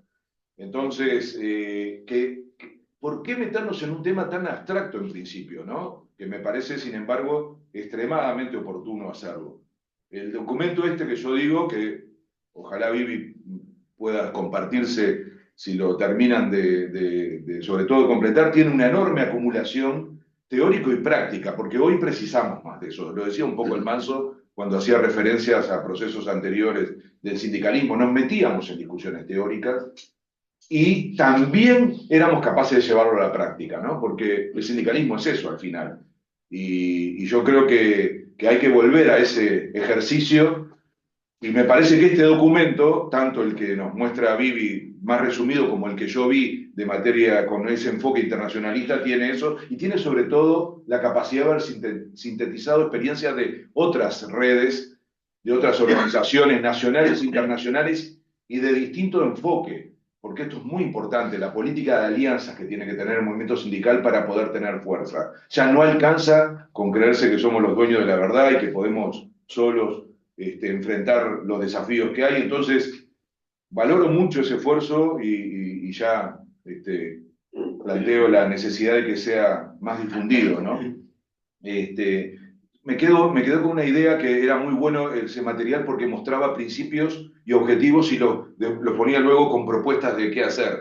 Y eso es como clave para las discusiones nuestras, ¿no? O sea, el problema, desarrollarlo y enseguida decir, ¿y cómo actuamos? Porque si no, puede parecer un documento académico, nos pasa, o sea, nos pasa, ¿no? Que a veces nos desborda un análisis académico y llevarlo después a la práctica nos cuesta mucho. Entonces, ese ejercicio que estaba hecho en el material me parece súper importante. Entonces, ¿qué voy a hacer? Voy a ir metiendo cosas que yo creo que a ese material que nos trajo Vivi, que fue su intervención central, me parece que podría ayudar o por lo menos yo quiero agarrarme de algunos de los temas que me parecen centrales y que puedo de repente hacer algún aporte. El primero es que yo creo que el documento, pero después Dörte se metió en ese tema, pasa muy por arriba o muy rápido sobre el tema de la transición hegemónica, ¿no? De que estamos viviendo un momento que es rarísimo y pasa muy de vez en cuando. El último fue de Inglaterra a Estados Unidos. Claro, somos contemporáneos de la hegemonía norteamericana y creemos que siempre fue así. Y no, hubo otras, por supuesto, muy antiguas. La última, esa transición fue entre el rey de Inglaterra, Reino Unido, como le querramos llamar, era el imperio inglés, y fue perdiendo con una subcolonia, ¿no? Qué cosa tan particular. Y nos acostumbramos a ver a Estados Unidos como la potencia hegemónica, que hay que decir con claridad, eso está en crisis, o sea, es una potencia decadente. Trump no es el que genera eso, Trump es la consecuencia de eso. O sea, es la demostración de que hay un deterioro de esa potencia y que recurre, por lo tanto, a la cosa más antigua, más brutal, que es al poder militar. El único que le queda verdaderamente hegemónico, y por eso estamos en guerra, ¿no? Las guerras no ocurren solamente por conflictos en regiones, hay intereses detrás de la guerra. El Manso decía uno, que es el financiero, por supuesto la industria militar, y en este caso es una respuesta de ahogado, eso el manotazo de ahogado. Estados Unidos le vino bárbaro, hay que decirlo. Es a la OTAN, ¿no? ¿Se acuerdan? Macron diciendo que tenía muerte cerebral la OTAN, ¿no? Y miren cómo está ahora. Entonces, es como un recurso frente a la derrota o a la pérdida de hegemonía que está teniendo en otras áreas, particularmente con China, con Oriente en general, pero con China en particular, primero comercial, productivo, tecnológico, pero esto no es una guerra fría, no es la segunda guerra fría, ese es un verso que no hay que comprarse, porque si no, no nos vamos a saber parar para construir otra cosa. Dörte también lo decía, por eso insisto, Vivi, en fortalecer este argumento, que es cómo construimos poderes intermedios, cómo jugamos un juego en este reordenamiento mundial que se está dando ahora, y que si vuelve a ser a espaldas nuestras, otra vez vamos a ser periféricos. Entonces, no es solamente una cuestión comercial, productiva, económica, hay que meterse en la geopolítica, porque si no, en el nuevo orden mundial que se tiene que construir, vamos a volver a ser intrascendentes, como fuimos en el anterior. Y no alcanza, luego mirando la bipolaridad, nos invitan a eso, ¿no? A decir, súmense a una parte, y nosotros no tenemos que sumarnos a ninguna. Tenemos que encontrar un rumbo propio, como lo tiene que encontrar Europa, como lo va a encontrar África. Ojalá haya alianzas inteligentes, profundas, con valores, para generar, en vez de una bipolaridad, un mundo multipolar. Y esa batalla es clave porque no solamente se está dando esa disputa geopolítica, sino que al mismo tiempo los temas pasaron a ser globales. Y eso no había pasado nunca en la historia, que las dos cosas ocurrieran al mismo tiempo. Los temas hoy ya son globales, no es un problema de que al Manso, a Viviana, a mí y a otros les interese mucho la política internacional. Es que ya las cosas cotidianas de nuestra vida se vinculan a la política internacional. A ver, yo, cuando me encajó a vos te metiste por la Junta de Empleo, yo me metí porque Pepe Diría me dijo andar al Mercosur y nos pusieron a Juan Manuel Rodríguez y a mí un coso así que era la desgravación arancelaria para que Uruguay entrara al Mercosur en un año, que era, entre otras cosas, el 30% de la pérdida de la industria uruguaya, ¿no? Por ejemplo, la desaparición de FUNSA, y había que pelearse con el Moco Romero en una asamblea en FUNSA para decir que esa fábrica iba a cerrar, y que, sin embargo, aún así, había que estar en la discusión del Mercosur. Ese proceso era difícil de explicar en ese momento, y lo ha sido hasta hace poco, cuando la política internacional se nos metió en nuestras casas. Si la pandemia no nos demostró eso, yo no sé qué otra cosa tiene que pasar para que nos demos cuenta la interconexión que hoy existe en el mundo. No para los poderosos, para los diplomáticos, para los organismos internacionales, para la vida de todos los días, para los gurises en la escuela, para nuestras casas, para nuestro laburo. Miren cómo cambió el trabajo desde la pandemia. Pero el asunto no es solo eso, sino el origen de un asunto que es planetario y que además demostró que nadie se salva solo. Por más estupidez que hizo la raza humana con ese tema, que es creer que el asunto era desarrollar la vacuna, poder comprarla, o sea, no fuimos capaces de cooperar como humanidad para eso y se transformó en un gigantesco negocio. Por eso hoy son tan ricos los laboratorios, porque no es verdad que nos fue a todos mal en la pandemia, a algunos les fue recontra bien. ¿Ah? Entonces, esa incapacidad humana de haber articulado una respuesta a un fenómeno global y transformarlo al final en un negocio, fue un gran éxito científico, porque nunca habíamos desarrollado una vacuna tan rápido. O sea, la especie evoluciona, y en otras cosas vamos para atrás, como por ejemplo en no saber cooperar y creer que entonces con plata, personas o países podían resolver más rápido ese tema. Y después al final, si no se resolvía globalmente, iba a volver como va a volver, porque eso vino para quedarse, ese tipo de problemas vinculados a la salud. Digo salud porque es algo que todo el mundo entiende, que entonces está conectado con lo global, porque al principio dijimos, no, más lejos no podía estar, arrancó en China. Acá había gente que decía que no iba a venir el COVID. Bueno, terminamos todos metidos en ese asunto, y la salud, por lo tanto, que creíamos que era un problema de afiliarte a una mutualista, de tener, no sé, salud pública, resultó ser un problema global y solo la salida podía ser global. Bueno, ni que hablar con él, la crisis climática, ya está, no discutamos más, es evidente que es un asunto que solo puede resolverse a escala global y con respuestas más allá de un país. Vivimos arriba del acuífero guaraní, que lo contamina un país y ya nos jodimos todos, o sea, no puede ser tratado solo por un país. La crisis climática debe ser por lejos, y eso, repito, es las cosas que son diferentes de las otras transiciones hegemónicas, no hay forma de que se resuelva si no es con un pensamiento global, con una estrategia que nos ponga como humanidad frente a ese problema. Y otra vez, ¿no? La negación uruguaya, ¿no? Acá no, veíamos, qué horrible lo que le pasa a otro. Un día abrimos la canilla y salía agua salada. Y así va, ¿no? Porque un día es sequía, otro día es inundación, otro día son incendios, en fin. El empleo, ya estábamos acostumbrados, ¿eh? El sindicalismo, lo decía Vivi, está fundado en el principio internacionalista, y ya veíamos venir esa lógica y pensábamos en articular respuestas comunes, porque son patronales transnacionales. Entonces ya había, ustedes la tienen de siempre, Manso, ¿no? La de tener claro que las transnacionales implican respuestas comunes para que no te jodan diciendo acá los engaño, acá les miento, acá llevo la mano de obra. Bueno, sin embargo, la gente todavía no termina de entender eso y cree que hay mucho del Estado Nacional resolviendo, por ejemplo, los temas de empleo. Y pregúntenle a los compañeros que he pedido ya, ¿no? Porque además está esa trampa, ¿no? Te dicen, no, para traer inversiones hay que bajar los impuestos, darte un montón de beneficios, un día te vas, no pasa nada. Si les cambias las reglas, como hicimos con la Philip Morris, porque una política pública sobre salud significaba priorizar la salud, te encajan una denuncia internacional, porque la protección no es a la gente, la protección es a la inversión. Y nosotros firmamos esas cosas como países. Entonces el empleo es clarísimo que ya tiene carácter transnacional, y sobre todo la relación capital-trabajo.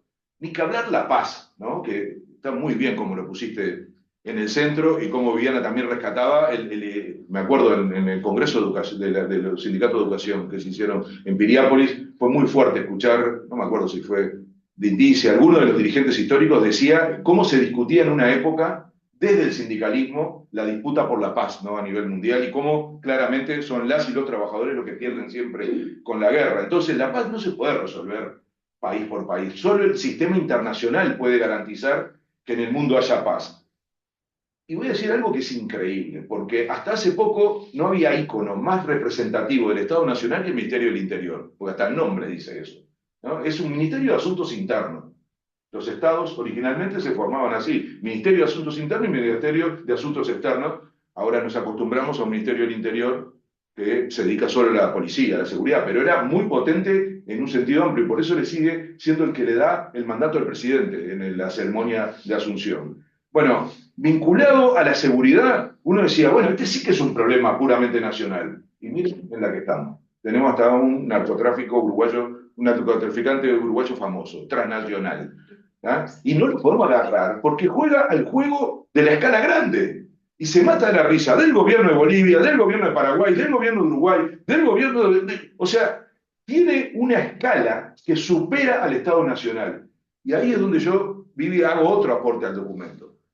Hay que tratar de trabajar mucho esto de lo que nos está pasando con la limitación del Estado Nacional para regular al capitalismo. El capitalismo, inmediatamente que surge, superando el feudalismo, crea reglas de juego y empiezan a darse batallas, como por ejemplo la creación del movimiento sindical. Y se empiezan a dar batallas de avance de derechos civilizatorios, de democratización, y el centro pasa a ser el Estado, y la capacidad del Estado de regular, de controlar, de equilibrar, y entre otras cosas cobrar impuestos, para hacer políticas públicas. Lo que se rompió en esta época es que los jugadores más pesados hoy ya no son de escala nacional, mientras que todos esos recursos quedan atrapados en el nivel nacional, incluyendo la democracia, incluyendo nuestros votos, incluyendo los partidos políticos. Porque todo eso funciona en la lógica nacional. Es lo que vamos a hacer ahora. Nosotros no votamos gente de otra parte del mundo. Votamos solo representantes en Uruguay, para organismos uruguayos, que luego van a poder regular lo que pueda manejarse en el territorio nacional. Eso no es un problema de que Uruguay es un país chiquito. Es un problema que le está pasando a todo el mundo. Porque los actores que se están llevando el pedazo grande de la torta tienen carácter transnacional. Sean las empresas multinacionales, o los famosos 1.000 millonarios, son 3.000, menos, 2.900 no sé cuántos, que tienen el 13% del Producto Bruto Interno del mundo. Nunca en la historia de la humanidad hubo una tan gigantesca concentración de riqueza. No es verdad que no hay plata, hay más riqueza que nunca. Y nos viven diciendo ahora, estamos en una campaña electoral donde todo el tiempo la discusión es que no se puede todo junto porque no hay plata. Entonces tenés que elegir, porque la seguridad social no se puede reformar de todo, porque si no, o sea, todo el tiempo, salud, educación, vivienda, seguridad social, salario, está limitado a la discusión de que no hay plata. Y no es verdad. Hay plata más que nunca en el mundo, solo que está concentrada en muy pocas manos. Y como tiene una escala internacional, no la podemos agarrar, porque evaden los impuestos y se meten la plata en los paraísos fiscales. Eso es internacionalismo. No estamos discutiendo una cosa teórica. Estamos discutiendo la vida de la gente en toda parte del mundo, no solo acá. Ahora los países centrales están preocupados por esto y quieren meter un impuesto a las grandes transnacionales, el 15% que paguen como mínimo. Una gran discusión, está bien conceptualmente. Cuidado, porque después va a terminar yendo a las casas matrices. Es una discusión que tenemos que dar, para la cual tenemos que estar integrados. Tenemos que tener una capacidad de influir conjuntamente en esas discusiones globales.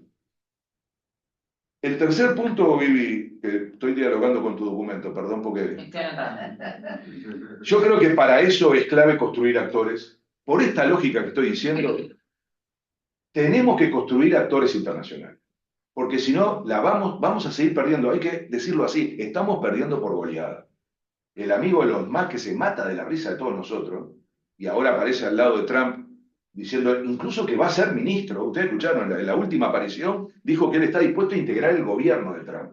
Por supuesto, amigo de Milei. Digo, ya no estamos hablando de un problema del norte. Ese tipo está activando a un personaje perverso que está haciendo mucho más daño que el daño que hace en Argentina.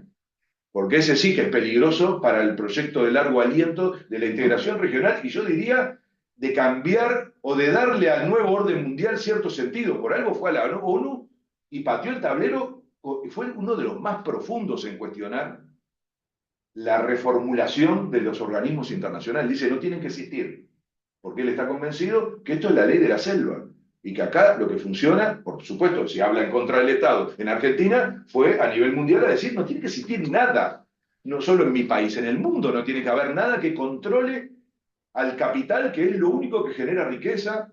Entonces, esa lógica tiene que ser enfrentada por actores internacionales que hay que o fortalecerlos o construirlos.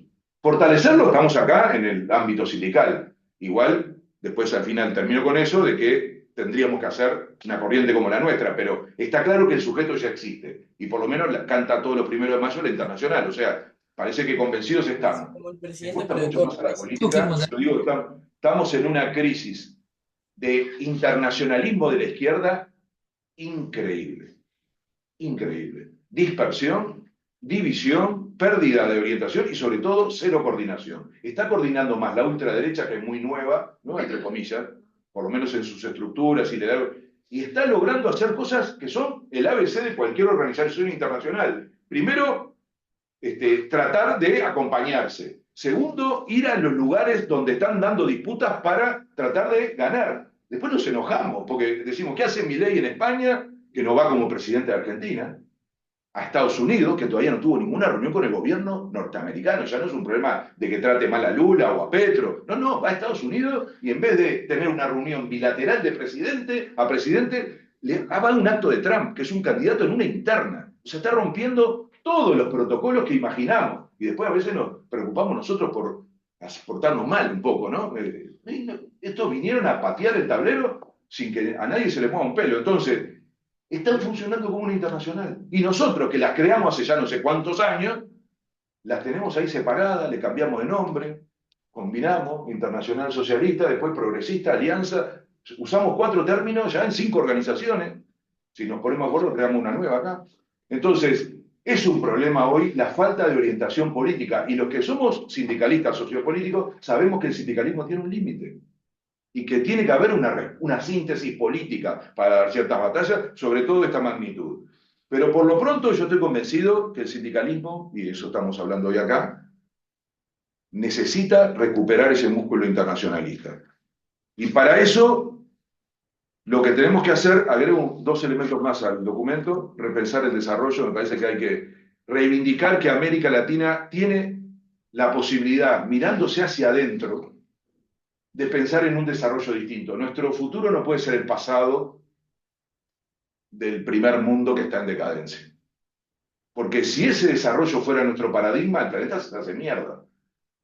No se sostiene. Entonces, pero además eso no es la felicidad. Y hay que recuperar algunas cosas que son mucho más importantes que la idea del desarrollo, que yo también tuve, del desarrollo material exclusivamente. No estoy haciendo acá una cosa, digamos, idílica de que no, pero hay que encontrar respuestas nuevas al problema del crecimiento y eso tiene que tener una mirada propia desde nuestra región y yo creo que eso significa, entre otras cosas, recuperar la conexión con los pueblos originarios, con la forma que había en esta parte del mundo de relacionarse con la naturaleza, en fin. El último punto que te agrego, Vivi, que tiene mucho que ver, y con esto termino, es reinventarse en relación a las identidades nacionales. Vos estuviste ahí tirando, te querías meter un poco por ese lado de las diplomacias, de cuestionar esa idea de cómo se hace la política internacional. Si yo estoy diciendo que los estados se están quedando extremadamente limitados para intervenir en la globalidad, lo que necesitamos es crear sujetos nuevos, no solo actores internacionales. Hay que repensar la política internacional. En Uruguay, por ejemplo, es increíble que sigamos creyendo que los únicos que hacen política internacional son los diplomáticos y el Ministerio de Relaciones Exteriores. Yo no digo ponerle una bomba, porque las bombas hoy son peligrosas de nombrarlas, incluso simbólicamente, pero les digo la verdad, la política internacional es algo demasiado importante para dejarla en manos de diplomáticos. Estoy copiando a los que decían eso de los economistas, ¿no? Necesitamos transversalidad en la política internacional, que la haga, por supuesto, todo el aparato estatal, no solamente los ministerios, que todos tienen que tener una visión de su inserción internacional, ni que hablar los sectoriales, agricultura, industria, pero también las empresas públicas, que son claves para una inserción internacional, probablemente más importante que algunos ministerios. La academia, que cada vez piensa menos en esto, acá hay una excepción, pero hay un déficit enorme en el mundo académico de pensar estas cosas, ni que hablar la política, y miren la campaña electoral, es penoso. Recién ayer, todos juntos, escuchamos un discurso sobre política internacional. Y lo poco que el Frente Amplio, por decir, el partido con más sensibilidad para esto, tiene escrito en una lógica muy entreverada, que parece más un collage que una estrategia, y por supuesto quedando atrapado en la discusión con Venezuela, ¿no? Como si fuera lo único que se habla de política internacional. Una locura, cuando este gobierno no tiene en ningún otro tema tantos fracasos como en política internacional. Lo tendremos que estar arrastrando, sobre todo al presidente que tiene 50% de aprobación y que está preparándose para volver dentro de 5 años, y que se va a pasar 5 años recorriendo la región diciendo que es un demócrata y que puede combatir las dictaduras, y que con esa idea de que Uruguay es un país intermedio. No sé, 5 años lo vamos a tener recorriendo foros internacionales preparándose para volver. Porque nosotros no le hemos logrado enfrentar en este tema en donde ha sido un fracaso, o peor, en algunos casos, y vamos a ver si todavía no lo logra, a fin de año con la cumbre del Mercosur, generando un daño en alianza ahora con Milei. Hay que volver a recuperar el tema. Esta es la corriente que lo puede hacer, porque una cosa nunca va a ocurrir si no la logramos. Nunca vamos a lograr transformar la cooperación y la integración regional en algo potente si no convencemos a la gente. Yo esto lo aprendí de Mujica, hace un tiempo que estoy trabajando con él, con ideas sobre cómo recuperar el músculo en la región, la integración, la cooperación, y el hilo conductor es que sin pueblo atrás no hay batalla posible. Eso que podemos hacer siempre a nivel nacional, porque no nos pueden sacar el Sistema Nacional de Salud sin que haya lucha, la educación, la vivienda, nunca pasa con la integración regional, nunca ha sido una causa popular. Si nosotros no convencemos a la gente, la convencen otros, porque en política no hay vacíos. Y así andamos tartamudeando cada vez que tenemos que defender el Mercosur.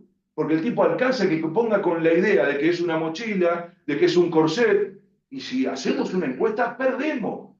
Porque la mayoría de la gente termina diciendo, y sí, no sirve para nada. Entonces, ¿cómo vamos a dar una batalla si no tenemos a la gente convencida? Porque nosotros no vamos a ganar por recursos económicos, por poder de otros, en otras lógicas, lo vamos a hacer con gente. Entonces, ese es el principal desafío hoy del movimiento sindical, recuperar el debate con la gente sobre la integración regional.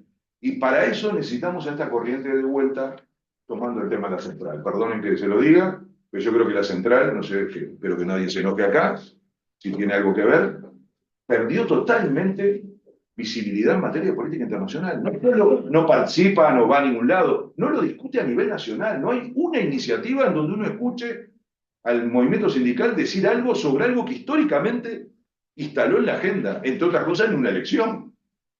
Entonces, me parece que llegó el momento de que Articulación vuelva a hacer honor con su historia. No sé si fue Vive que decía que ha sido, o en la presentación se decía, ¿no? Es una seña de identidad de Articulación, haberse metido con los temas internacionales, y yo creo que el equipo está acá, y un liderazgo ni que hablar, así que gracias.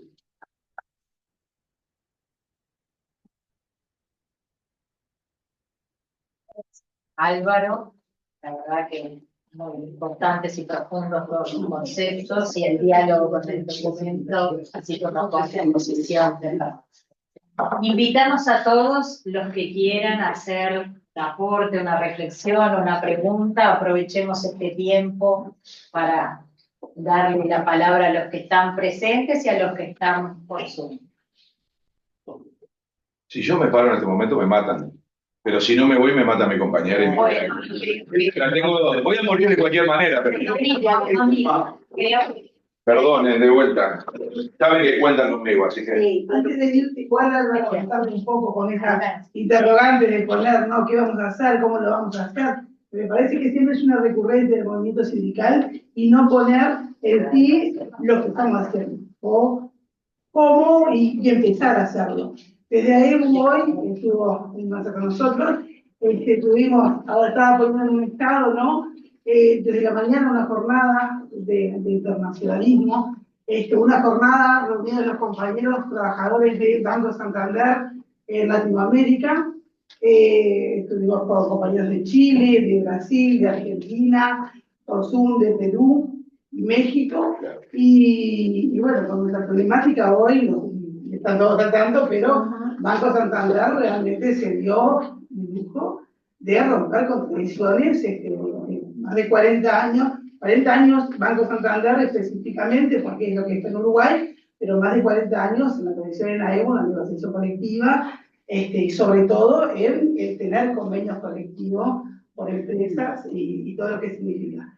Bueno, hoy estuvimos en ello, estuvimos profundizando en estrategias a seguir, poniendo fechas, poniendo instancias e hitos a ir cumpliendo. Y bueno, sí, es la forma. El internacionalismo hoy es lo que nos atraviesa a todos y como trabajadores tenemos que estar más conscientes que nunca, que es la fortaleza mayor, porque todo está globalizado. Entonces, bueno, por lo menos contarte un poco Es por ahí. esa historia de Muchas gracias. Gracias. Saludos. Gracias. Que pasen al Hasta Sí, por tanto, gracias. luego. Nos vemos. Chao, gracias. Bien, ¿alguien más? Mira, Marcos. Realmente me pareció excelente las distintas posiciones que se han visualizado y además me parece que las líneas generales están muy claras y me parece que realmente salgo muy satisfecho. Con todo, había un pequeño detalle que te quería plantear. Sí. Es el siguiente. El tema, un tema que yo creo en el contexto de tu documento, un tema que quizás necesita algún tipo de desarrollo más, es el siguiente. Hay una transformación muy importante de la estructura del empleo. Hoy en día, el 50% de los trabajadores en Uruguay trabajan en los servicios. Y si sumamos al comercio, estamos en el 70-75%. Esto no es demasiado diferente, yo estaba mirando cifras internacionales, no es demasiado diferente de países como Francia, por ejemplo, y otros países europeos también. El problema es que cuando vos ves que la forma de integración, digamos, de la dominante, ¿por qué quiere integrar a América Latina? Eso es por una línea de tipo extractivista, en donde no hay empleo, y si no hay empleo, hay poco sindicato. Entonces, esto es un problema serio de desajuste, porque obviamente, si uno mira en Uruguay, los últimos en los últimos 20 años, de los 10 sindicatos más grandes, solamente hay 2 industriales. Todo lo demás son de servicios. Entonces, si uno mira estos panoramas, uno dice, bueno, acá hay un desajuste extremadamente difícil a resolver. Sin embargo, a mi entender, puede tener un aspecto positivo. Yo creo que cuando hablamos de servicios, inclusive en el comercio, necesariamente tenemos que hablar de un tercer actor, que es el cliente, usuario o público, y sobre todo público.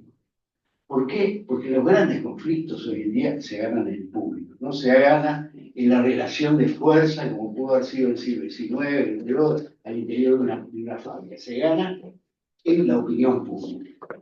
Entonces, en ese sentido, yo me parece que tenemos que hacer un enorme esfuerzo, digo, y creo que en el tema de internacionalizar en el ámbito público, no es solamente al interior del sindicato que vamos a poder cambiar las cabezas que tienen. Tenemos que meter el tema del internacionalismo a partir de los sindicatos en el público para que vuelva a los sindicatos. Y lo mismo la paz.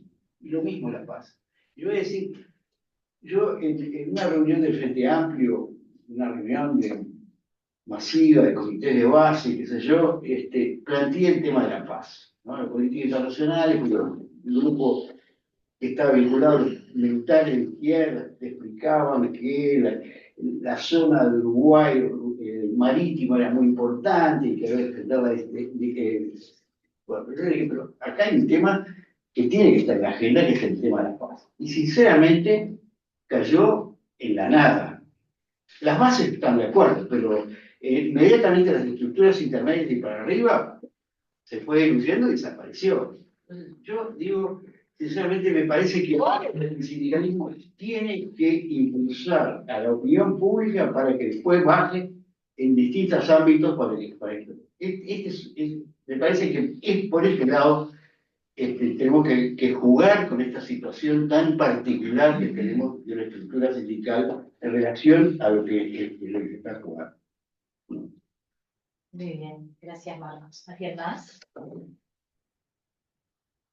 Bueno. Teresita, te dejo cerrar. Bueno, no. Un comentario, Teresita. Sí, dale. Terrible desafío que plantea Marco, incluso en ese conflicto en el que estamos, dice, para que vea lo que tiene que ver la opinión pública internacional también. Obviamente nosotros ya no tenemos la llave aquella que vos conociste bien en la época, ¿no? La llave aquella de trancar los clearing, trancar los cheques. Ahora es todo electrónico. Es más, los del Citi me decían, si querés bajarle la palanca al banco, tenés que afiliar a un indio de la India, ¿no? Un indio de la India que tiene todos los permisos de ese que baja. Pero lo salimos a denunciar al San Martín. Se comió un elefante ahí de una guita mala vida que pasó a través del ITAG y no sé qué, y terminó lavada ahí en Santander. Y bueno, pusimos unos pesitos en internet. Y nuestra denuncia, el problema de Santander, se vio en las redes en España. Sí. Y estaba una gerenta de acá, allá en España. Entonces, casualidad, cuando volvió, se abrió la negociación.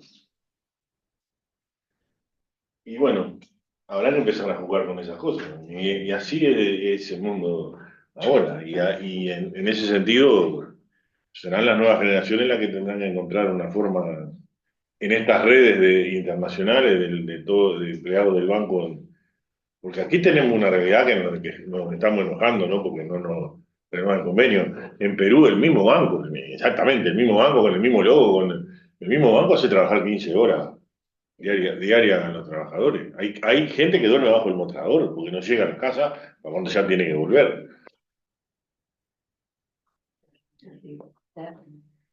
Hay una contradicción ahí que yo estoy muy de acuerdo. De hecho, hay experiencias muy mínimas, ¿no? Y con muy poca capacidad de tracción, pero muy significativas de apelar a los consumidores y a concientizar esa contradicción entre el confort tuyo, ¿no? En el caso de las plataformas de reparto, ha habido mucha campaña a nivel regional en ese sentido, ¿no? Que implica el confort de cada una con relación a los derechos de las personas, me parece que es algo clave. Y también yo creo que fue la UNI, no me acuerdo el ejemplo de la empresa, otro ejemplo, que movilizaba, hacía campañas en torno a las asambleas de accionistas, un poco el ejemplo que vos decías, ¿no? Los grandes, capaz, directorios, ¿no? Como también para afectar el funcionamiento corporativo, generar un movimiento ahí. Me parece sí relevante pensar en otras estrategias y la concientización al conjunto de la población es un elemento fundamental, sin duda, ¿sí? Así que es súper relevante el ejemplo, total. Sí. Bueno, me parece que ha sido para mí, personalmente, de interés superlativo lo que hemos escuchado hoy y me parece que es un buen cierre haberlo con este tema que viene rezagado en las agendas y en la acción. Así que a mí me parece que ha sido oportuno, de mucho contenido y de mucha reflexión. Bueno, en ese sentido, ¿querés decir algo? Sí, no solamente para decir y bien allá de elaborar el documento lo vamos a compartir para recibir aportes. Claro. Vamos a unos días nada más, porque la idea es tener... Una versión mejor que la que les Sí. mandé.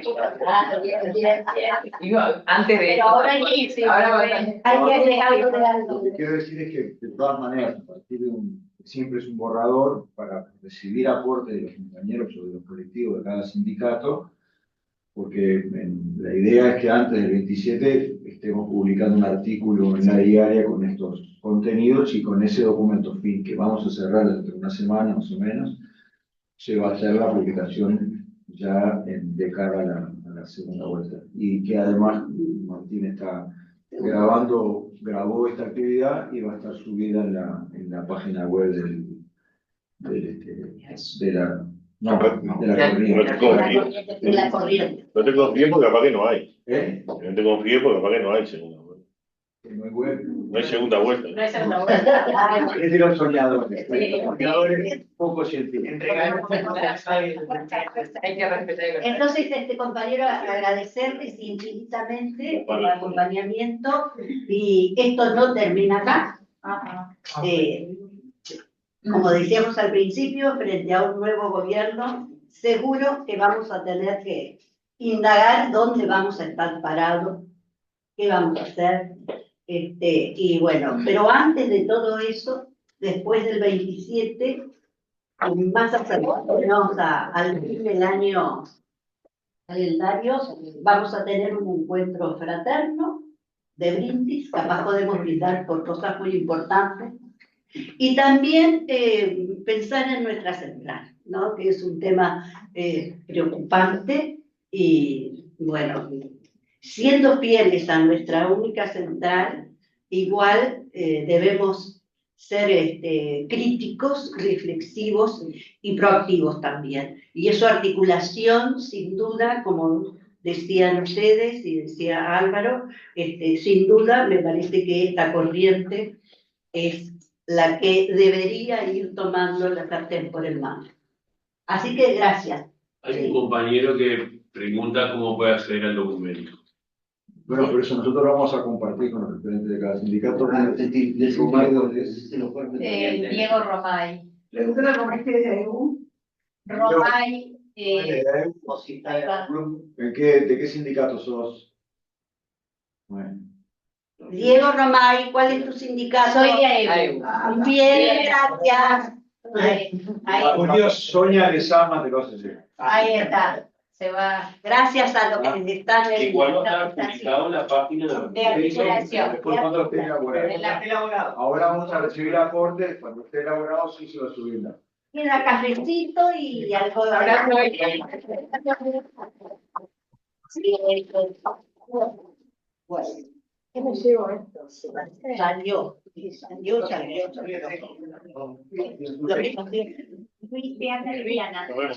bueno, No nos ves. La verdad, mucho gusto. Chao, Tere. Chao, gracias. Un abrazo grande. Un beso.